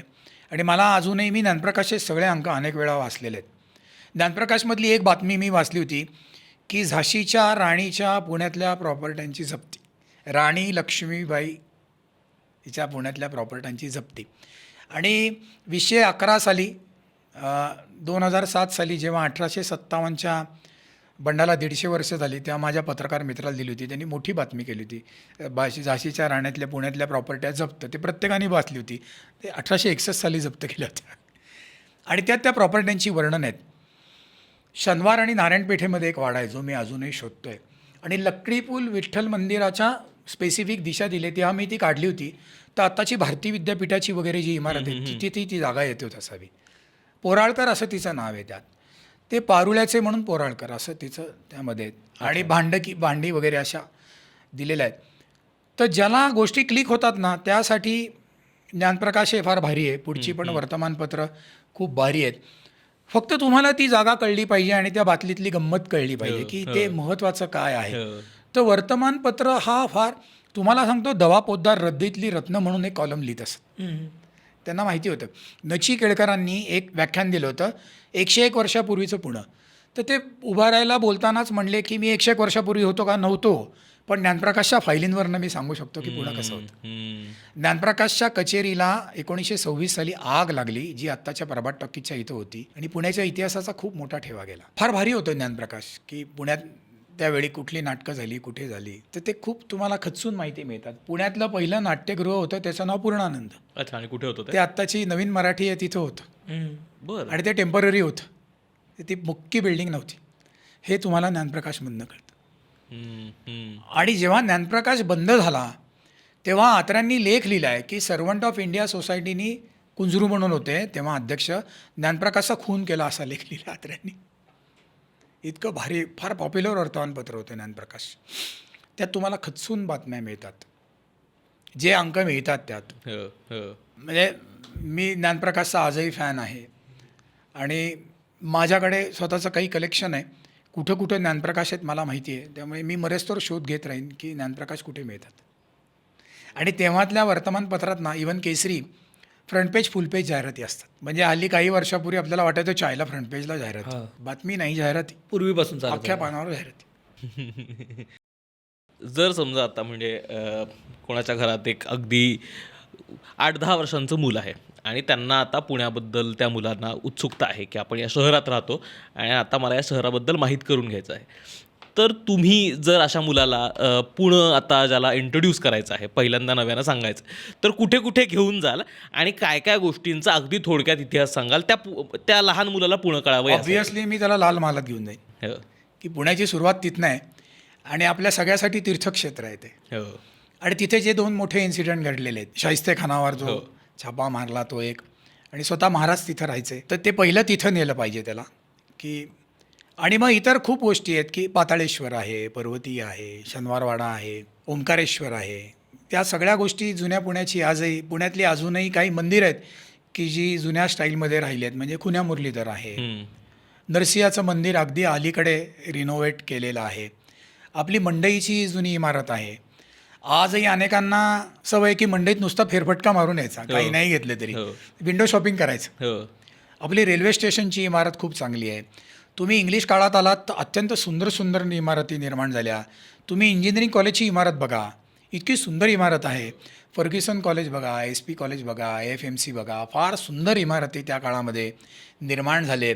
आता दाखवता येणार नाही, पण त्या काळामध्ये खूप टॉकीजेस होती आणि ज्याचा पुणेकरांना, ज्या टॉकीजेसनी अतिशय मोठा आनंद दिला की निलाम टॉकीज होतं, राहुल टॉकीज होतं, त्याच्यापूर्वी अगदी बाबूगेनू चौकामध्ये आर्यन टॉकीज होतं की जे पुण्यातलं पहिलं टॉकीज होतं. आणि आपल्या प्रशासनाने ते काढू नये असं माझं मत होतं. कारण आर्यन टॉकीज जे चालू झालं ना ते 13 साली चालू झालं, 1913-14ला. तेव्हा बोलपट नव्हते, पण पाठक जे त्याचे मालक होते ना ते 1931पर्यंत ते टॉकीज चालवायचे. 31 साली बोलपट आले. मग तेव्हा लेडीज डोअरकीपर, तिकिटांना लॉटरी, डबल साईड पडदा असे त्यांनी खूप प्रयोग केले की जो पडदा दोन्ही बाजूने दिसतो. आणि मग 31 साली आला मारा आला आणि मग तिथे टॉकी चालू झाली. सांगते ऐकासारखे पिक्चर तिथे 175 आठवडे वगैरे चाललेले आहेत. बापरे, 175 175. तुमच्या पिढीला आश्चर्य वाटेल. 175 आठवडे म्हणजे 3.5 वर्ष. हो. आणि तुम्हाला गंमत वाटेल, माझ्या लहानपणी मी अशी लोकं ऐकलेत 33 वेळा शोले बघितला आहे. हो. पाठ होता शोले. एंटरटेनमेंटच नव्हती. पानपट्टीवर शोलेच्या कॅसेट लावायचे. कॅसेट ऑडिओ कॅसेट लोकं ऐकायचे शोलेच्या. पानपट्टीवर ऐकायचे. ते पाठ असायच्या सगळ्यांच्या. तर पुण्याविषयी सारसबाग, पेशवे पार्क आता गेली. माझ्या लहानपणी पेशवे पार्क होती. तिथं हत्ती होते 2, सुमित्रा आणि अनारकली. आणि माझ्या लहानपणामध्ये नंतर माझ्या शेजारी गंमत सांगतो तुम्हाला, मंदार पूर्णपात्रे नावाचा मुलगा बसायचा 4थीमध्ये. त्याचं नावही मंदार होतं. ती लोकं स्पोर्ट्स ग्राउंड समोर राहायची सारसबागेच्या इथल्या. त्याच्या आजोबांनी सिंहीण पाळली होती. तिचं नाव रुपाली होतं. पुण्यात. हां, आणि पॉमेरियन कुत्री होती त्यांच्याकडे. मग सिंहीण वाढल्यावर त्यांनी पेशवे पार्कला दिली. मग ते पेशवे पार्कला भेटायला गेले की ती कशी पळत आली पिंजऱ्यातनं वगैरे त्यावेळेच्या सकाळमध्ये बातम्या व्हायच्या. मग फुलराणी होती आणि त्या काळी त्या टॉय ट्रेनमध्ये बसणं हा खूप आनंद होता. हत्तीची राईड होती पेशवे पार्कमध्ये. तर त्या काळामध्ये पेशवे पार्कला गेला नाही असं लहानपणच नव्हतं. सारसबागेमध्ये आणि पेशवे पार्कमध्ये फार गमतीची होती. 1-2 आणि फुलराणीचं 54 साली फुलराणी चालू झाली. आणि अगदी त्या काळातले अत्यंत प्रख्यात कादंबरी लेखक सुहास शिरवाळकर यांच्या ज्या पत्नी होत्या, त्यांचं नाव मी माहेरचं आडनाव आता विसरलो, त्या लहान होत्या. त्यांच्या हस्ते ते टॉय ट्रेनचं उद्घाटन झालेलं आहे. तो फोटो पण आहे. आणि त्या टॉय ट्रेनच्या उद्घाटनाचा कार्यक्रम लाईव्ह होता. कुठे? रेडिओवर होता, कारण तेव्हा टी व्हीच नव्हता. रेडिओवरती लाईव्ह कार्यक्रम होता. तर पेशवे पार्क आता दुर्दैवाने ते लोकांना, मुलांना बरपेठेमध्ये ते नंतर ते कात्रजला नेल्यामुळे त्याचा ॲक्सेस. आणि या सुमित्रा आणि अनारकलीना रस्त्यावरनं फिरायच्या. त्यामुळे तो मुलांना एक आनंद होता. आजही प्रत्येकाला हत्ती दिसला की आनंद होतो बघा. अरे हत्ती. मग लोक त्याला एक आणा, 2 आणे द्यायचे. गणपतीची मिरवणूक या दोघींपैकी कोणी आल्याशिवाय चालू व्हायची नाही. कसबा गणपती पुढे पहिल्या त्या असायच्या. मग हत्ती आला म्हणजे आता कसबा गणपती येणार असं होतं. कसबा गणपतीची मिरवणूक हत्तीवरून मागे हत्ती मागे असायचा. आणि जुन्या पुणेकरांना सुमित्रा आणि अनारकलीच्या खूप आठवणी आहेत. त्या रस्त्यावरनं फिरवायच्या, रेग्युलर फिरायच्या त्या काळामध्ये. मला हे इमॅजिनच होत नाही की आपल्या पुण्यात हत्ती फिरायच्या लक्ष्मी रोडवरनं वगैरे हत्ती. हो. आणि त्या माझ्याकडे त्यांची खूप माहिती आहे, कारण मला खूप त्यांच्याविषयी जिव्हाळा होता. त्या दोघींना ना सर्कसमधनं विकत घेतलेलं होतं. बरं. आणि 500 ते 1000 किलो त्यांना रोज खायला लागायचं. आणि दुसरी जी आली ना पहिली शेजारी, तर दुसरीला कमांड दिल्या ना की पहिलीला वाटायचं आपल्यालाच सांगतायत, कारण तिला शेजारी कोणीतरी आलं आहे हे सांगायला खूप वेळ लागायचा. आणि जी पहिली म्हातारी होती ती मेली, तर दुसरींनी खूप काळ अन्नत्याग केलेला होता. तिने काही खाल्लं नाही. तिला निलॅमच्या बाजूला जे पेशवे पार्कचा भाग आहे त्या ठिकाणी पुरलेलं होतं. तर त्यावेळी सारसबाग, नंतर आपलं छत्रपती संभाजी महाराज उद्यान, ही सगळी लोकांच्या आनंदाची ठिकाणं होती. सर, तुम्ही मगाशी बोलताना काही सुंदर जागा आहेत ज्या पुण्यातल्या, त्याचं महत्त्व कळत नाही आपल्याला. ते म्हणजे पाताळेश्वर असेल, ओंकारेश्वरचे हे असेल, ह्या सगळ्यांचं नावं माहिती आहेत आत्ताच्या सगळ्या, एस्पेशली माझ्यासारखे जे पुण्याच्या बाहेरून आलेले लोक आहेत, जे आत्ता 15-20 वर्ष झालं पुण्यात राहतात. आम्हाला ही नावं माहिती आहेत आणि हे माहिती आहे की यांचं महात्म्य खूप मोठं आहे. ते महात्म्य नाही माहिती आम्हाला. पाताळेश्वरा हे पुण्यातलं अगदी जुनं शिवमंदिर आहे. तिथे बाहेर आय थिंक, मला आता आठवत नाही, 7वं-8वं शतक असं लिहिलेलं आहे. पण माझे डेक्कन कॉलेजमधले काही मित्र आहेत, पुरातत्व हा माझा अभ्यासाचा विषय नाही, त्यांच्या म्हणण्यानुसार ते 3रं-4थं शतक आहे. बरं. एवढं जुनं शिवमंदिर आहे. पुण्यातलं सगळ्यात जुनं शिवमंदिर पाताळेश्वर. तिथे बाहेर एक शिलालेख आहे. आणि माझ्या काही मित्रांना मी विचारलं, मी बघितल्या नाही आहे, तर ते म्हणले तो शिलालेख आजपर्यंत कोणी वाचू शकला नाही आहे, झिजला आहे. तर तो शिलालेख जर का वाचला असेल तर कोणी मला करेक्ट करावं, तर पुण्याच्या इतिहासावर खूप वेगळा प्रकाश पडू शकतो. तर ती पुण्यातल्या, म्हणजे अगदी जुने जे संशोधक होते ते लिहायला जेव्हा सुरुवात केली त्यांनी, तर त्यांनी पुण्या जुन्याच्या पाऊलखुणा, पर्वतीच्या खाली एक लेणं आहे ती एक त्यांनी सांगितले, बाणेरला एक लेणं आहे, चतुर्शृंगीच्या वरती काही हे आहेत, पांडव टेकडीवर काही लेणी आहेत आणि पाताळेश्वर, एवढी लेणी आहेत पुण्यात. ते जुन्या पुण्याच्या पाऊलखुणा म्हणून लिहिणारे नेहमी लिहितात. त्यात पाताळेश्वराचं इंटॅक्ट आहे, बाकी अर्धवट सोडून दिलेली आहेत. पर्वती मागच्या लेण्याला तर कायम प्रचंड पाणी असतं, त्यामुळे तिथं जाता पण येत नाही. पण पाताळेश्वर, माझ्या माहितीत ते गृहस्थ होते, म्हणजे मला एक अध्यात्मातले खूप सिद्ध गृहस्थ भेटले. त्यांचे गुरु जे होते त्यांनी मला सांगितलं की ते पाताळेश्वराला नंदी आणि शंकर यांच्यामध्ये खाली भुयार आहे. आता कोणाला माहिती नाही ते. बरं. तिथे संध्याकाळी 7 ते सकाळी 7 जप करायचे असं त्यांनी मला सांगितलं. तर ते पलीकडनं विहिरीतनं रस्ता होता, पण आता पलीकडे विहीर पण नाही आणि खालचं भुयार पण नाही. इतक्या कालौघात बदल होत असतात. तर पाताळेश्वर हे जुन्या पुण्यातलं खूप अगदी अगदी जुनं असलेलं ठिकाण या काळातलं जे अजून शाबूत राहिलं. इतरही काही गोष्टी असतील. अजूनही तुम्हाला एक गोष्ट सांगेन जाता जाता, की लोकांचा त्यावर विश्वास बसत नाही, कोणी ठेवा अथवा न ठेवा.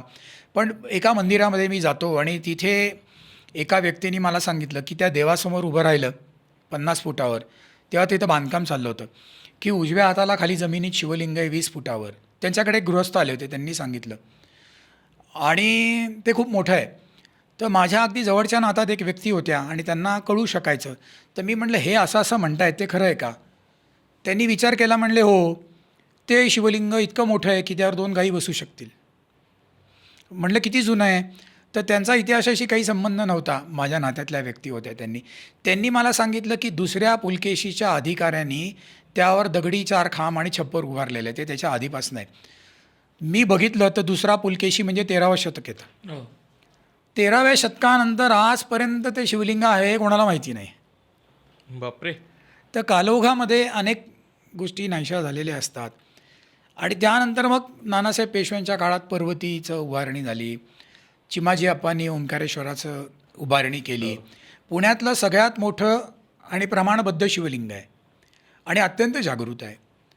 एवढं मोठं शिवमंदिर पंचक्रोशीत नाही, एवढं मोठं अंतर्गत प्रदक्षिणा वाट असलेलं मला असं वाटतं की 12 ज्योतिर्लिंगांमध्ये पण ते नाही. आणि स्मशान महादेव आहे, त्यामुळे ते अत्यंत जागृत आहे. आणि बरीच अशी जागृत मंदिरं आहेत की नृसिंह मंदिर तुम्ही जाऊन उपासना करत असाल तर बघायला पाहिजे. नृसिंह मंदिरच एकंदरीत कमी असतात. आणि मला त्याचं ते वैशिष्ट्य जे जाणवतं, त्याला 250 वर्ष झाली आहेत, पण त्याच्या संगमरवरी मूर्तीला अजूनही ती पिवळी पडली नाही आहे. खूप देखणी मूर्ती आहे. तशीच एक मूर्ती शनिवारवाड्याच्या मागं पण आहे नृसिंहाची, ती पण फार छान मूर्ती आहे. खूप देवळं आहेत. बेलबागेतलं मंदिर आहे की जे जुन्या पुण्याचं तुम्हाला पुण्याचा जो पूर्व भाग आहे तो अजूनही अनेक अभ्यासकांना माहिती नाही आहे. त्यामुळे तिथे जरी गेलात तरी तुम्हाला त्या जुन्या गल्ला, ब्रिटिश काळात उभ्या राहिलेल्या इमारती या खूप बघायला मिळतात. किंवा कसबा गणपतीसमोर एक बिल्डिंग आहे, तिथे जे ग्रिल आहे माडीला, तिथे व्हिक्टोरियाची सगळे चेहरे आहेत ग्रिलमध्ये, ते अनेकांना माहिती आहे. तशीच 4 ग्रिल अजून रविवार पेठेत आहेत. एका ठिकाणी राणी आणि राजा दोघंही आहेत. किंवा तुम्ही इस्ट्रीटला वळता गोळीबार मैदानाहून, तिथे एक बिल्डिंग आहे, तिथे व्हिक्टोरिया हाऊस असं लिहिलेलं आहे आणि व्हिक्टोरियाचा चेहरा पण आहे अजून. या जुन्या पुण्याच्या पाऊलखुणा आहेत. त्यामुळे पुण्यात तुम्ही दाखवाल तेवढं थोडं आहे, सांगत राहाल तेवढं थोडं आहे. ही नावं आहेत गावातल्या काही मंदिरांची, पत्र्या मारुती असेल, ही नावं खूप इंटरेस्टिंग आहेत. त्या नावांबद्दल पण आपण काही बोलू शकलो तर मजा येईल. पथऱ्या मारुतीचे जे वाडेकर होते, ते प्रख्यात चिंटू जे काढलं जायचं ते प्रभाकर वाडेकर, त्यांचं ते देऊळ आहे. त्यांनी मला सांगितलं की ससूनवर पहिल्यांदा पत्रे बसवले आणि त्यांचं कोणीतरी ससूनमध्ये काम करायचं, तिथले ते पत्रे आणून त्यांनी देवळाला लावले म्हणून पथऱ्या मारुती असं ते नाव पडलेलं आहे. अशी भरपूर चित्रविचित्र नावं मारुतीला. खुन्या मारुती आहे, मारुती, खुन्या मुरलीधर आहे. पण तुम्हाला सांगतो की ऐतिहासिक लेखसंग्रह म्हणून 8,000 पानं आहेत. त्यात पुण्यात पटवर्धनांचा वकील तिथे राहायचा आणि दादा गद्र्यांनी तिथे मूर्ती आणली होती बसवायला. आणि तिथे त्यांनी आजच्या भाषेमध्ये काय त्याला म्हणतो आपण, बाउन्सर ठेवले होते, गार्दी ठेवले होते. गार्डचा अपभ्रंश आहे गार्दी हा. आणि ते बहुधा अरब होते. गार्दी हा कोणी असू शकतो, तो गार्ड आहे, पेड गार्ड आहे, असं नॉट नेसेसरी ते अरबच पाहिजे. तिकडनं ब्रिटिशांची एक पलटण चालली होती, यांच्यात बोलाचाली झाली आणि लढाईच चालू झाली आणि एकमेकावर त्यांनी तोफाच लावल्या. तर पटवर्धनांच्या वकिलांनी पत्र लिहिलं आहे, ते पत्र खऱ्यांनी छापलं आहे ऐतिहासिक लेखसंग्रहमध्ये. त्यात तो लिहितो की दोघांची मारामारी झाली. पुणेकरांसारखं त्यालाही मारामारी बघायला आवडत असेल. तो म्हणला, मी कौलावर बसून बघत होतो, माझ्या पुढे येऊन तोफेचे गोळे पडायला लागले, त्यामुळे खाली आलो. आणि मग लोकांनी जाऊन नाना फडणीसला सांगितलं. नाना फडणीसनी सैनिक पाठवले आणि ती मारामारी सोडवली. तर काही लोक म्हणतात की ती मूर्ती नानाला हवी होती, बाजीरावला हवी होती. गद्र्यांकडची मुलगी नानाला दिली होती, नाना फडणीसला. जावयाला आजही कोणी नाही म्हणू शकत नाही. त्याच दिवशी नानांनी सोन्याची कालिया मर्दनाची मूर्ती नानावाड्यात बसवली होती, त्यामुळे त्याला ती मूर्ती असायचं काही कारण नाही. पण त्यानंतर 1810ची पुण्यातल्या देवळांची जी यादी आहे, त्यात दादा गद्रे यांचा मुरलीधर असं लिहिलेलं आहे. 1854ची माझ्याकडे पुण्यातल्या देवळांची एक यादी आहे, त्यातही मुरलीधर लिहिलं आहे. नंतर 100 वर्षांनी त्याला खुल्या मुरलीधर नाव पडलं. द्रविडांना चाफेकरांनी गोळ्या घातल्या, तिथे ते नाव पडल्यावर ते खुन्या नाव झालेलं आहे. अशी घटनांवरनं किंवा बाजार सोन्या मारुती किंवा एक माणूस त्या जिलब्या मारुतीला रोज जिलब्यांचा हार घालायचा, ही एक आख्यायिका आहे. किंवा त्यापूर्वी लग्नात केटरिंग करणारे नव्हते, तर तिथं जिलबी बनवणारी लोकं बसलेली असायची. मग तिथं जाऊन त्या जिलबीवाल्याला घेऊन यायचं म्हणून जिलब्या मारुती. मग भांग विकणारी लोकं वसंत टॉकी शेजारी बसलेली असायची म्हणून भांग्या मारुती. अशी ती नावं पडलेली आहेत. सरळ साधं सिम्पल लॉजिक. सगळ्यात जास्त नावं पुण्याला मारुतींना पडलेली आहेत. हो, आणि गणपतीची मंदिरं पण अशीच आहेत. चिमण्या गणपती आहे, तिथे चिमण्या तांदूळ टिपायला बसायचे म्हणून चिमण्या. पण गणपतीला फार नावं ठेवली गेली नाहीत. मारुती प्रत्येक पेठेत खूप आहेत. जे पुण्यात सगळ्यात जास्त शंकराची मंदिरं आहेत आणि त्यानंतर मारुती आहेत. मला अजून एक मंदिराबद्दलच विचारायचं आहे, ते म्हणजे आपल्याला JM रोडचं जंगली महाराज मंदिराबद्दल खूप तसं कमी माहिती आहे. म्हणजे रिसेंट हिस्ट्री माहिती आहे, पण त्यालाही खूप जुना इतिहास आहे. जंगली महाराज म्हणताय तुम्ही. जंगली महाराज जे होते ते होनमुर्गीचे होते आणि ते मोठे सिद्धपुरुष होते. त्यांचं नाव आता मला मूळ आठवत नाही. ते रोकडोबाच्या मंदिरात बसायचे आणि ते मुस्लिम धर्मीय होते. आणि चित्रकार DD रेगननी त्यांच्यावर फार मोठं संशोधन करून एक पुस्तक लिहिलेलं आहे. त्यात जंगली महाराजांचा फोटो, मृत्यूपत्र वगैरे सगळं छापलेलं आहे. आणि त्यांच्यावर तिथे अंत्यसंस्कार झालेले आहेत. त्यांचे फार मोठ्या प्रमाणात हिंदू आणि मुस्लिम भक्त होते. तेव्हा वाद झाला म्हणा की दहन करायचं का दफन करायचं, पण त्यांचं तिथं दफन झालेलं आहे. आणि लक्ष्मी रोडवर जो प्रसिद्ध हमजेखा चौक म्हणून जो आहे, तो त्यांचा शिष्य होता. तो मोठा पैलवान होता आणि त्यावेळेस तो पण तिथे उपस्थित होता. नंतर ते भांबवड्याच्या एका मशिदीत पण बसायचं असं रेग्यांनीच लिहिले. रेगे तब्बल 10 वर्ष संशोधन करत होते आणि जिज्ञासूंनी ते पुस्तक अगदी वाचण्यासारखं आहे. त्यांचा फोटो पण तुम्हाला नेटवर मिळू शकतो. अंगात रुद्राक्ष भस्म लावलेला, अंगात होनमुर्गीचे होते. आणि त्यानंतर DD रेग्यांकडे त्यांचे वंशज पण त्यांच्या संपर्कात होते. DD रेग्यांच्या 19व्या शतकाच्या आधी ते होऊन गेले.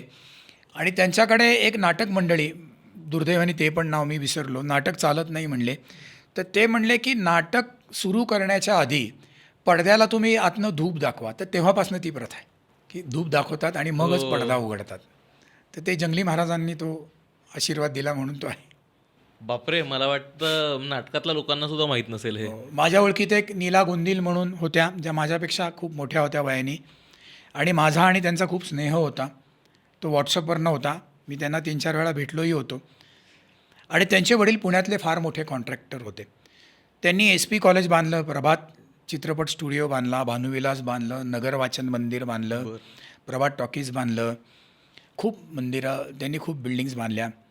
ते गोंदवलेकर महाराजांचे अनुग्रहित होते. त्यांनी ते जंगली महाराज मंदिराचं काम केलं. आणि मला गोंदिल म्हणल्या की जेव्हा ते पाया खणायला लागले तेव्हा त्यांना महाराजांनी दृष्टांत दिला, पाया लागणार नाही, कारण पाताळेश्वर खंटाना टाकलेली दगड आहेत ती तिकडे. बापरे, माझ्याकडे अजूनही तो व्हॉट्सअप संदेश आहे.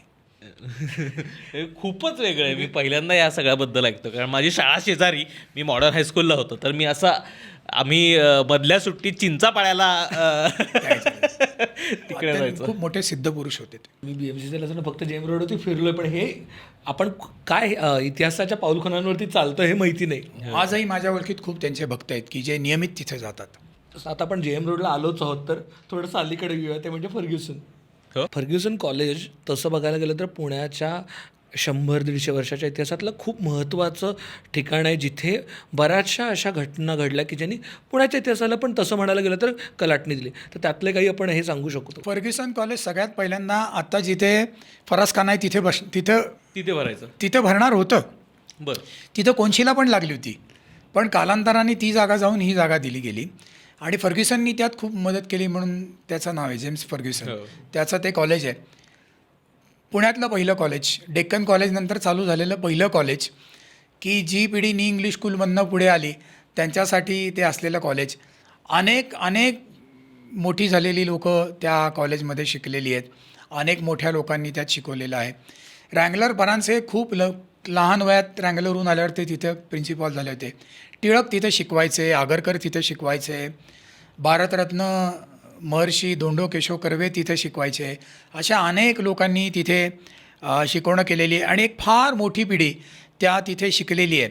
आणि डेक्कन कॉलेजची लोकं त्यावेळेस फर्ग्युसन कॉलेजला भटी कॉलेज असं म्हणायचे, की कालांतराने ते नामाविधान SP कॉलेजला झालं. तर फार मोठ्या पुरुषांचे जिथे पाय लागले ॲकॅडमिकली किंवा बुद्धी या दृष्टीने किंवा पुढे आयुष्यामध्ये खूप नावारूपाला आलेली अशी अनेक लोकं त्या कॉलेजमध्ये शिकलेली. हॉटसन गोगट्यांचा आपण मगाशी चर्चा करत होतो, तर तिथली ती एक मोठी घटना आहे की वासुदेव बळवंत गोगट्यांनी हॉटसनला गोळ्या घातल्या होत्या. ती एक मोठी घटना आहे की त्या काळामध्ये ती काय घटना होती ती, म्हणजे काय किस्सा होता तो? क्रांतिकारक जर का कट केला तर कोणीतरी फुटल्यावर तो कट कळतो, म्हणून एकेकाने क्रांतिकार्य करायचं असं जे होतं. त्यात वासुदेव बळवंत फडके होते, हार्डली 20-22 वर्षाचे होते. आणि सोलापूरला मार्शल लॉच्या दरम्यान ज्या लोकांना फाशी दिली ते निरपराध असताना दिली गेली होती ब्रिटिशांनी. त्यामुळे कोणाला तरी धडा शिकवायचा म्हणून यांनी गोगट्यांनी खूप पोटाला चिमटा लावून पैसे गोळा करून पिस्तुलं आणली आणि हॉटसनला गोळ्या घातल्या होत्या. ते म्हणून त्यांचं पुढं नाव हॉटसन गोगटे असं घडलं. आणि वाडिया लायब्ररीमध्ये तो फर्ग्युसनचा प्रसंग घडलेला आहे आणि तो खूप रोमहर्षक प्रसंग आहे की जो आजच्या पिढीला माहिती पाहिजे असा आहे. त्यात गोगट्यांविषयी सुद्धा खूप आहेत. तो तिथे घडलेला एक खूप मोठा प्रसंग आहे. गोगटे जे होते ते सावरकरांमुळे प्रेरित झालेले होते आणि त्यांनी असं ठरवलं की आपण पण देशासाठी काहीतरी केलं पाहिजे. तर त्यांचे मोठे भाऊ हैदराबादला राहायचे आणि ते वहिनीकडे गेले आणि त्यांनी पैसे आणले. मला वाटतं 150 रुपये असं त्यांचं आत्मचरित्रच उपलब्ध आहे. आणि ते पाया चपला नाही घालायच्या, एक वेळ जेवायचं नाही, असं करून त्यांनी पैसे जमवले. मग गोळ्या आणल्या आणि ते टेकडीवर जाऊन प्रॅक्टिस करायचे. आणि मग एक दिवस त्यांनी लिहिले की मी टिळक टँकला जेव्हा पोहायला गेलो तेव्हा मला तिथला रखवालदार का कॉलेजच्या पिऊनमधनं कळलं की आज हॉटसन येणार आहे. आणि तेव्हा हॉटसन हा ॲक्टिंग गव्हर्नर होता आणि यांनी ठरवलं की याला धडा शिकवायचा. म्हणून ते वाडिया लायब्ररीत येऊन बसले आणि समोर त्यांनी वर्तमानपत्र का पुस्तक धरलं होतं आणि हॉटसन आल्यावर यांनी गोळ्या झाडल्या. पण हॉटसनच्या अंगात जॅकेट असल्यामुळे त्याला त्या लागल्या नाहीत आणि हॉटसन चपळ होता. त्यांनी ती खुर्चीला लाथ घातल्यावर गोगटे मागं पडले. साध्या विद्यार्थी दशेत होते आणि त्याचा जो बॉडीगार्ड होता त्यांनी गोगट्यांच्या गळ्याला तलवार लावली आणि गोगट्यांना पकडलं. आणि या दरम्यान हे कळल्यावर वाडिया लायब्ररीच्या चौकामध्ये खूप मोठी गर्दी जमली. आणि गोगट्यांनी लिहिले की मी जेव्हा खाली आलो तर खूप मोठी गर्दी जमलेली होती, सगळे विद्यार्थी प्रक्षुब्ध होते. आणि राजगुरूंना जेव्हा पकडलं तेव्हा राजगुरू SP कॉलेजच्या इकडे इन्कलाब म्हणले. तर लोक घाबरलेली होती, कोणीच काही प्रतिसाद दिले नाही. पण गोगट्यांनी लिहिले मी ठरलं आपण ओरडायचं. म्हटलं इन्कलाब. सगळे विद्यार्थी जोरात ओरडले जिंदाबाद, भारत माता की जय. आणि तिथे मेहता नावाचा एक मुलगा होता, त्यांनी हॉटसनला यांनी शील्ड करून कारमध्ये बसवलं होतं. त्यांनी त्या कारच्या काचेवर बुक्क्या मारल्या आणि ते हॉटसनला म्हणला यू डिझर्व डेथ, तू मरायलाच पाहिजे होतास म्हणले. आणि मग एवढा सगळा राडा झाल्यावर गोगट्यांना टांग्यातनं ऑब्झर्वेटरीच्या समोरच्या चौकीत आणलं. मग गोगट्यांना पुढे शिक्षा झाल्या. आणि मग मदन मोहन मालवीय जे होते, मी जर का चुकत नसेल तर, त्यांनी सांगितलं गोगटे सक्करच्या तुरुंगात पण होते पाकिस्तानमध्ये, नंतर त्यांना साऊथमध्ये आणलं. ते त्यांच्या सगळ्या आत्मचरित्रात त्यांनी लिहिलेलं आहे.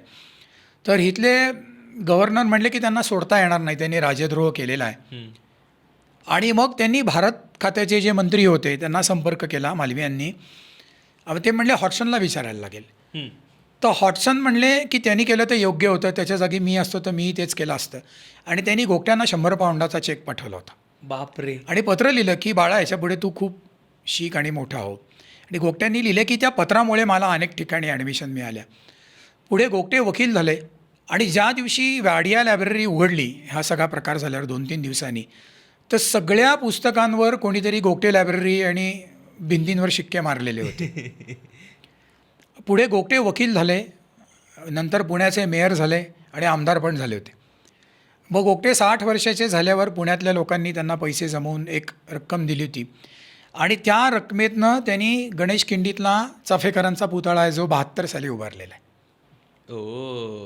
तोपर्यंत तिथे रँडला गोळ्या घातल्या म्हणून ब्रिटिशांनी उभारलेला एक दगड होता आणि त्यामुळे ती जागा माहिती होती.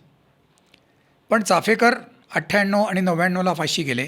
पुढे 71 वर्ष तिथं काही नव्हतं, 73 वर्ष तिथं नव्हतं. तर ते स्मारक गोगट्यांनी उभारलेलं आहे. बापरे. आणि त्या काळातली लोक गोगट्यांना खूप मानत असत, जे शिवाजी मंदिरच्या बाहेर राहायचे. तर गोगट्यांचे चिरंजीव पण माझ्या खूप ओळखीत होते, ॲडव्होकेट होते ते आत्तापर्यंत होते. त्यांचं नाव हे वासुदेव बळवंत गोगटे होते. आणखीन अशी कोण महत्त्वाची पुण्याच्या इतिहासातली म्हणजे क्रांतिकारक असतील किंवा अशी महत्त्वाची माणसं ज्यांच्याबद्दल आपल्याला आत्ता माहीतच नाही आहेत, अशी कोणी इंटरेस्टिंग महत्त्वाची प्रचंड माणसं आहेत का? कार्तिककारक झाले. मी तुम्हाला म्हटलं तसं अगदीच कोणाला माहिती नाही. तर सुकटणकर नावाचे एक विद्यार्थी होते, बरं. ज्यांनी 31 साली नुमवी बाहेर बॉम्बस्फोट केला होता. 31 साली 31 साली. हे तर लोक विस्मृतीतच गेलेत. कॅपिटल बॉम्ब्स फंडचं आहे, त्यातल्या क्रांतिकारकांची तर खूप मोठी यादी आहे. हम्म, हम्म. अगदी त्याच्याविषयी जाता जाता म्हणजे ऑर्डनन्स फॅक्टरीमध्ये भास्कर कर्णिक नावाचे क्रांतिकारक नोकरीला लागले होते, जे 40-42 सालाच्या आधी BSc MSc झालेले होते. आणि ते रोज तिथनं बॉम्ब बाहेर आणायचे आणि बाहेर एक जुनी विहीर होती, त्यात वाळू होती, त्यात लपवायचे. मग रात्री जाऊन ते बॉम्ब घेऊन यायचे आणि ते बॉम्ब आपल्या क्रांतिकारकांनी कॅपिटॉलमध्ये टाकले. आता ज्या टॉकीजचं नाव व्हिक्ट्री असं आहे. आणि त्या बॉम्बच्या कवचावरनं सगळे सापडले. आणि मग कर्णिक आणि बॉम्ब कन्वर्ट करणारे आगाशे फोटोग्राफर होते, त्यांना मी भेटलो होतो.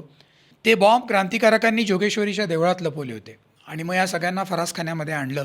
तर कर्णिक म्हणले की मग मी जरा जाऊन येतो बाथरूमला. तर त्यांच्याकडे सायनाईडची पुडी होती, ती त्यांनी खाल्ली आणि ते फरासखान्याच्या पायरीवरच त्यांचा गेले ते. त्यामुळे ती केसच सगळी लूज झाली. आणि मग पुढे लिमये त्या बॉम्बस्फोटातले जे होते त्यांनी फरासखान्याचा आणि दगडूशेठच्या कॉर्नरला त्यांचं स्मारक उभारलेलं आहे, भास्कर कर्णिकांचं, मजूर अड्ड्याच्या इथे, जे आज आठवतच नाही लोकांना कोण होते ते. ते भास्कर कर्णिकांचं स्मारक आहे.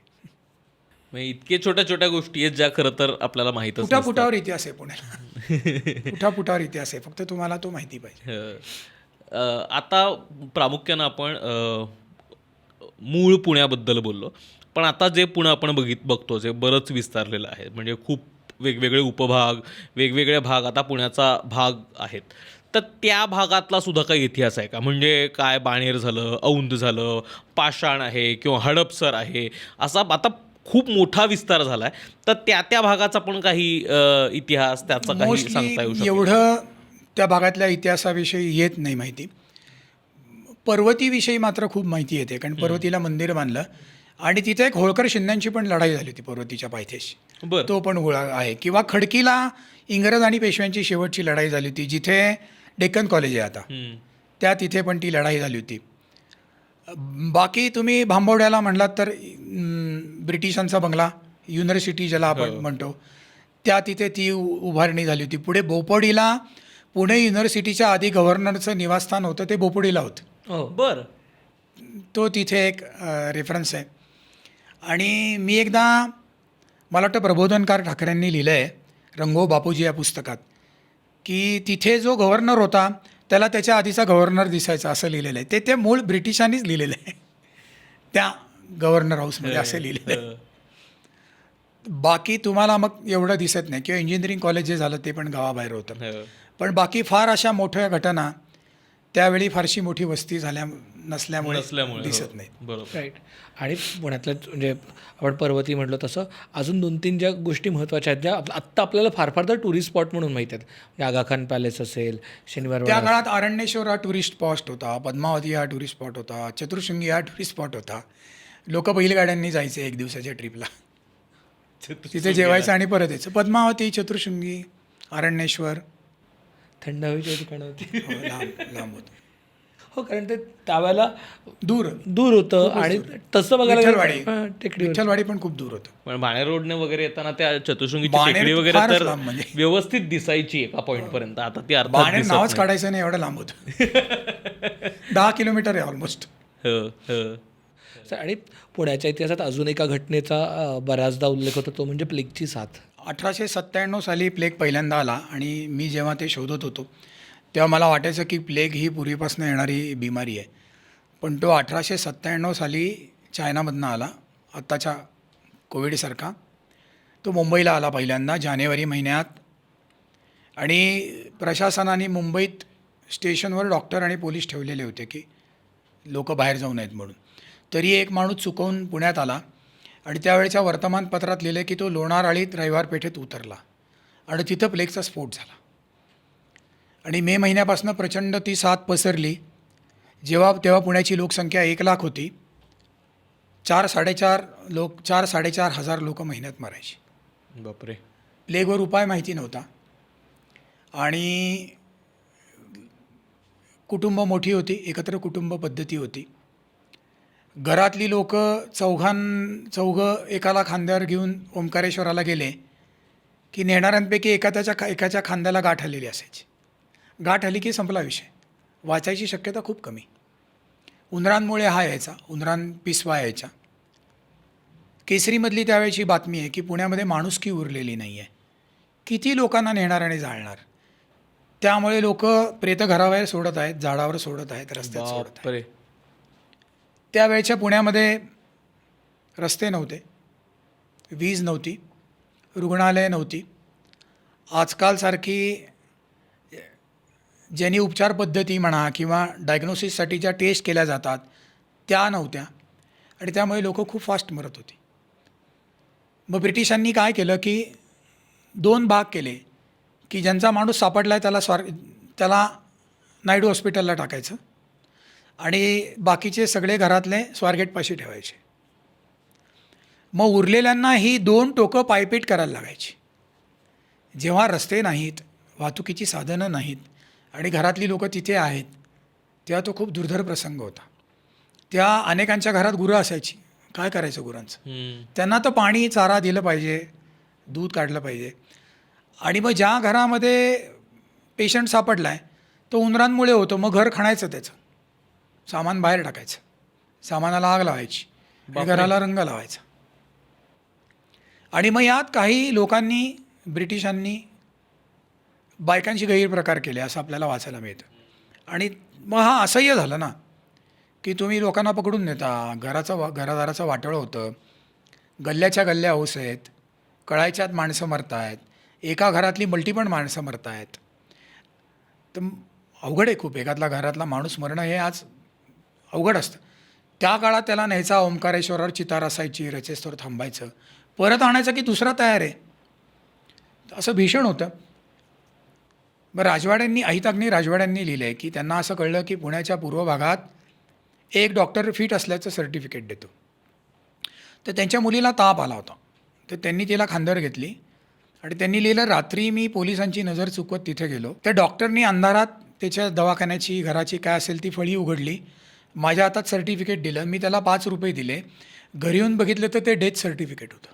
ही मुलगी मेलेली नव्हती, मुलगी जिवंत होती. यांना फिटनेसचं हवं होतं. हे कसं अतिशय मोठी आपत्ती होती ती पुण्यात आल्यावर. आता कोविडमध्ये त्या मानाने 1,00,000 लोकसंख्येला जर का 4,500 लोक मरत असतील तर ती संख्या कोविडमध्ये खूप कमी होती. खूप कारणांमुळे की डिटेक्ट होत होता, हॉस्पिटल्स होती, सोय होती आपल्याकडे बरीच. हां, गाड्या आहेत, आज आपण ॲम्ब्युलन्स आहे, त्यावेळेस न्यायचं कसं? मग पुढे काय झालं की लोकांना कळायला लागलं उंदरांमुळे होतं. मग काय उपाय आहे? तर घरच सोडून द्यायचं. आणि मग त्यामुळे लोक अमराई कॅम्प, जे टिळक आणि आगरकरांच्या चरित्रात येतं, फर्ग्युसनच्या इथे जाऊन राहायचं आहे, गावाबाहेर येऊन राहायचं आहे. काही महिने गावाबाहेर येऊन राहायचं. गावात सगळे घरच ओस, त्यामुळे उंदीर चावणार कोणाला, काय होणार? मग तो प्लेग ठराविक काळ यायचा, तो गेला की परत गावात यायचं. मग कालांतराने हळूहळू प्लेग. आणि माझं असं मत आहे की कॉर्पोरेशनमध्ये उंदीर पकडायचं जे खाते ते त्यामुळे आलं असावं. शिक्षण संस्थांमुळे पुण्यामध्ये लोक यायला लागली आणि खूप मोठं शिक्षण संस्थांचं जाळं पसरल्यामुळे आज खूप लोक पुण्यात येऊन शिकतात. कर्वे इन्स्टिट्यूटसारखी संस्था आहे की आज जी 100-125 किंवा त्याहून जास्त जुनी आहे. अनेक मुली आज तिथे निरनिराळ्या प्रकारचं शिक्षण घेतात. खाजगी शिक्षण संस्थेनंतर भारतीय विद्यापीठ आलं, MIT आलं, VIT आलं, त्यांची मेडिकल कॉलेजेस आली, जे एकेकाळी फक्त BJ मेडिकल आणि COEPत हे होत्या. आज अनेक आपली मुलं इंजिनियर होऊन परदेशी जात आहेत, अनेक डॉक्टर होत आहेत की जी गरज आहे. MITच्या पहिल्या बॅचमध्ये 80-82 साली माझे मित्र पॉलिमर इंजिनियर झालेले आहेत. आज ते रिटायर व्हायची वेळ आली. त्या काळी असं वाटत होतं की खाजगी संस्थांमधला दर्जा काय असेल, तर ते शिकून त्यांचं आयुष्य पुढे नोकरी आणि धंद्यामध्ये गेलं. आज त्या संस्था पण 50-1 वर्ष जुन्या झालेल्या आहेत आणि अजूनही मोठ्या प्रमाणात शिक्षणाचा हब म्हणून पुणे आहे, मेडिकल हब आहे. आज पुण्यामध्ये खूप मोठी इस्पितळं आहेत, तुमच्या अनेक टेस्ट पुण्यात होतात, अनेक उपचार तुम्हाला मिळतात आणि म्हणून आज पुण्याकडे ओढा आहे. आणि जुन्या पुणेकरांची खंत असते की किती हे वाढते संपतच नाही, हो. पुण्याची गर्दीच संपत नाही, की जी एकेकाळी आम्ही गर्दीच नव्हती पुण्यावर. पण त्याला काही इलाज नाही, जिथे सोयी आहे तिथे लोक येणार. अजून एक पुण्याची ओळख ती म्हणजे आता जुनी म्हणूया ती म्हणजे सायकलिंगचं शहर होतं पुणे.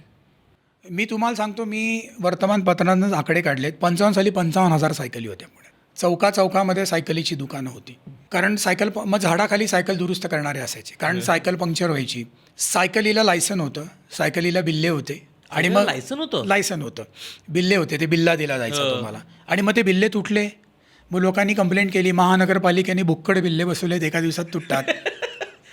मग सायकली चोरीला जाऊ नये म्हणून जुने की कुलूप कसं लावा वगैरे ती सगळी गाईडलाईन आहे. आणि मग खूप किस्से आहेत की सायकलीला दिवाळीपूर्वी कंपल्सरी होता, मग पोलीस अडवले की सायकलमधली हवा सोडायचे.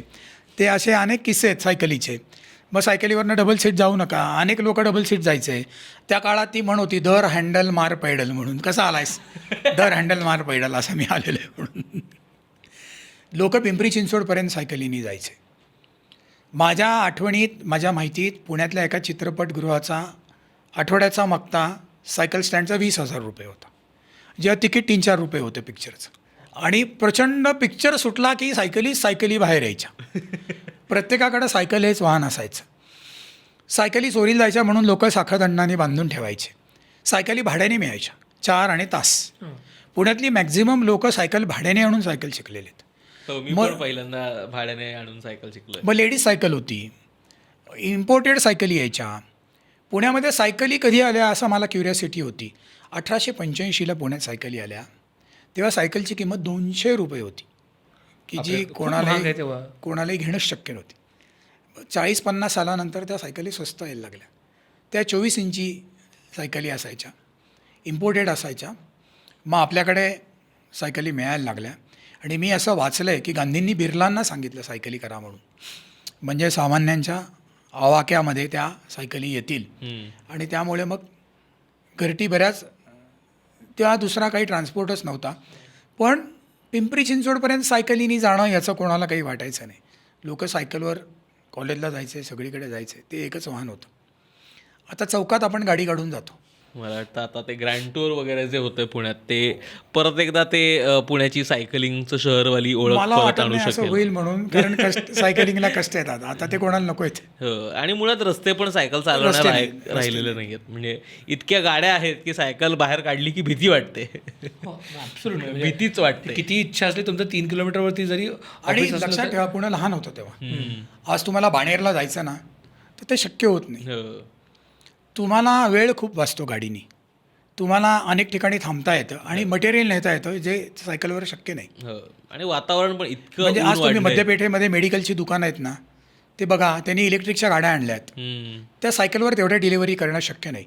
आणि पुण्याच्या उपनगरातनं लोक तिथे औषध न्यायला येतात आणि उपनगरात डॉक्टरकडे किंवा मेडिकलच्या दुकानात टाकत जातात. वेळ वाचतो खूप गाडीने. अगदी आपण शेवटाकडे चाललोय. तर आता पुणं जे वाढलं आहे आणि ज्या नवीन वेगवेगळ्या भागातली लोक पुण्यात येत आहेत, ते पुणं त्यांचं घर म्हणून पसंत करत आहेत.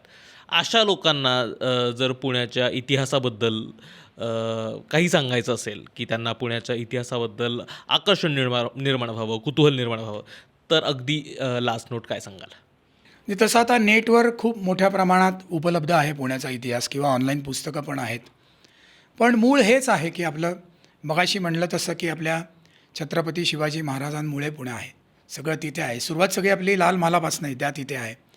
आणि पुण्याला मग इथं जी राजसत्ता आली, त्यांनी आटकेपार झेंडे गेले होते, किंवा अख्ख्या देशामध्ये मराठी लोकांचं साम्राज्य होतं. म्हणजे आजही बंगालमध्ये एक डीच, त्याला मराठा डीच असं म्हणतात, की आपले गायकवाडांचे वंशज, त्यांचं अतिशय मोठं योगदान आहे. म्हणजे आपल्या आदरणीय पंतप्रधानांनी लोकसभेत सांगितलं की ते मुख्यमंत्री असताना जूनमध्ये शाळेचं अभियान करायचे आणि ते स्वतः जायचे. तर ते म्हणले की तिथे बायकांच्या ज्या सासवा होत्या त्यांना लिहिता वाचता यायचं आणि सुनांना यायचं नाही. का?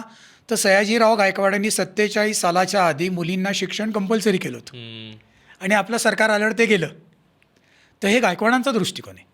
जे सयाजीराव गायकवाड किती मोठे होते यासाठी तुम्हाला बडोद्याचा अभ्यास केलात तर तुम्हाला खूप गोष्टी कळतील की मल्हारराव होळकर असतील, अख्खं शिंदे घराणं असेल, भोसले असेल, ह्या सगळ्या लोकांमुळे कोणीही किती नाही म्हटलं तरी आज देश आहे. म्हणजे बहुधा शेजवलकरांनी लिहिलं आहे की जिथे जिथे मराठ्यांच्या घोड्याच्या टापा गेल्या ते भाग शांत झाले एक्सेप्ट काश्मीर. म्हणून काश्मीरला आजही आत्तापर्यंत प्रॉब्लेम होते. बाकी सगळे भाग आपण शांत केलेत, देशाला जोडलेले आहेत आणि ती सगळी सुरुवात आपल्या पुण्यापासून झालेली आहे. आणि ते मराठी लोकांचं फार मोठं कर्तृत्व आहे की देशासाठी युद्धावर जायचं म्हणजे गंमत नाही हो. म्हणजे अटकेपार झेंडा म्हणतो त्या काळात अखंड हिंदुस्थानाची राजधानी पुणे होती. हो, आज आपण अटकेला गेलो तो दमू हो, आपण रेल्वेने गेलो तर आपण थकू. ते लढायला गेले होते, परत येऊ की नाही माहिती नाही. इतका लांब जायचं, सैन्य घेऊन जायचं, लढायचं. तर हे सगळं त्या काळच्या गेल्या 400 वर्षातली जी मराठी लोकं होती ती सुरुवात आपल्या इथनं आहे. मग शिक्षणासाठी खूप मोठं योगदान आहे. 25व्या वर्षी टिळकांनी कॉलेज काढलं हो. आणि महादेव रानड्यांनी लिहिलं आहे की पैशासाठी नाही काढलं त्यांनी कॉलेज. डोनेशन घेत नव्हते तेव्हा, किंबहुना मुलांची फी भरायचीच ऐपत नव्हती.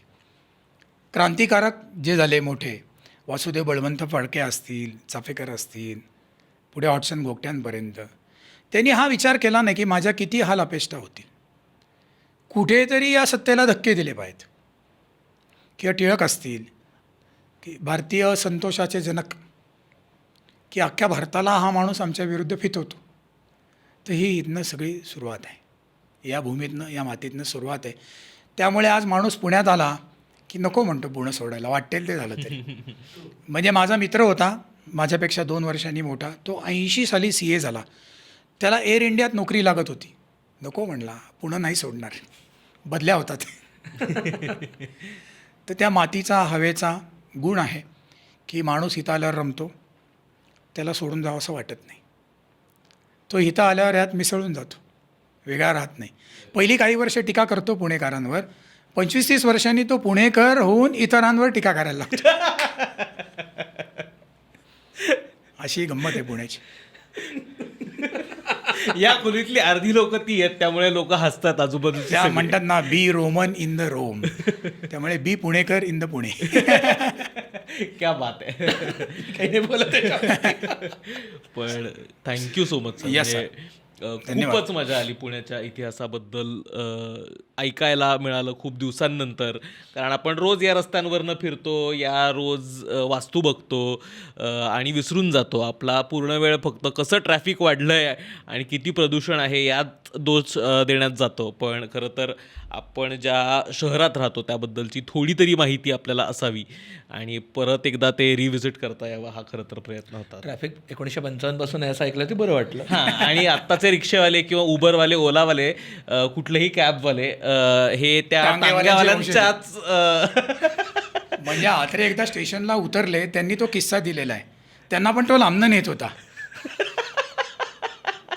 म्हणजे मी एकदा अलिबागहून आलो आणि संचितीजवळ उतरलो, त्याला म्हटलं सदाशिव पेठेत घे. तो म्हटला लक्ष्मी रोडवरनं घेऊ का? मी त्याला शिव्या दिल्या, म्हणलं मी सदाशिव पेठेत लहानाचा मोठा झालो आहे, तू गप गुमान जंगली महाराज रोडवरनं घे. म्हणजे काही वेगळं नाही, जुनं आतापासून चालू आहे. तेव्हापासून चालू आहे. खूपच मजा आली. खूप आभार सर तुमचे. तुम्हाला आजचा भाग कसा वाटला हे जरूर कळवा. तुमच्या पुण्याबद्दलच्या काही आठवणी असतील तर त्याही खाली कॉमेंटमध्ये लिहायला विसरू नका. आणखीन काही बऱ्याच म्हणजे अर्थात पुण्याच्या इतिहासाबद्दल असं 1 तास 1.5 तासात बोलणं शक्यच नाही. तुम्हाला आणखीन काही महत्त्वाच्या वास्तू वाटत असतील, महत्त्वाची माणसं वाटत असतील, तुमच्या काही विशेष आठवणी असतील पुण्याबद्दलच्या, तर त्या खाली कॉमेंट्समध्ये लिहा आणि तुमच्या लाडक्या पुणेकरांना हा एपिसोड पाठवायला विसरू नका. धन्यवाद. लो बसावा. लो बसावा.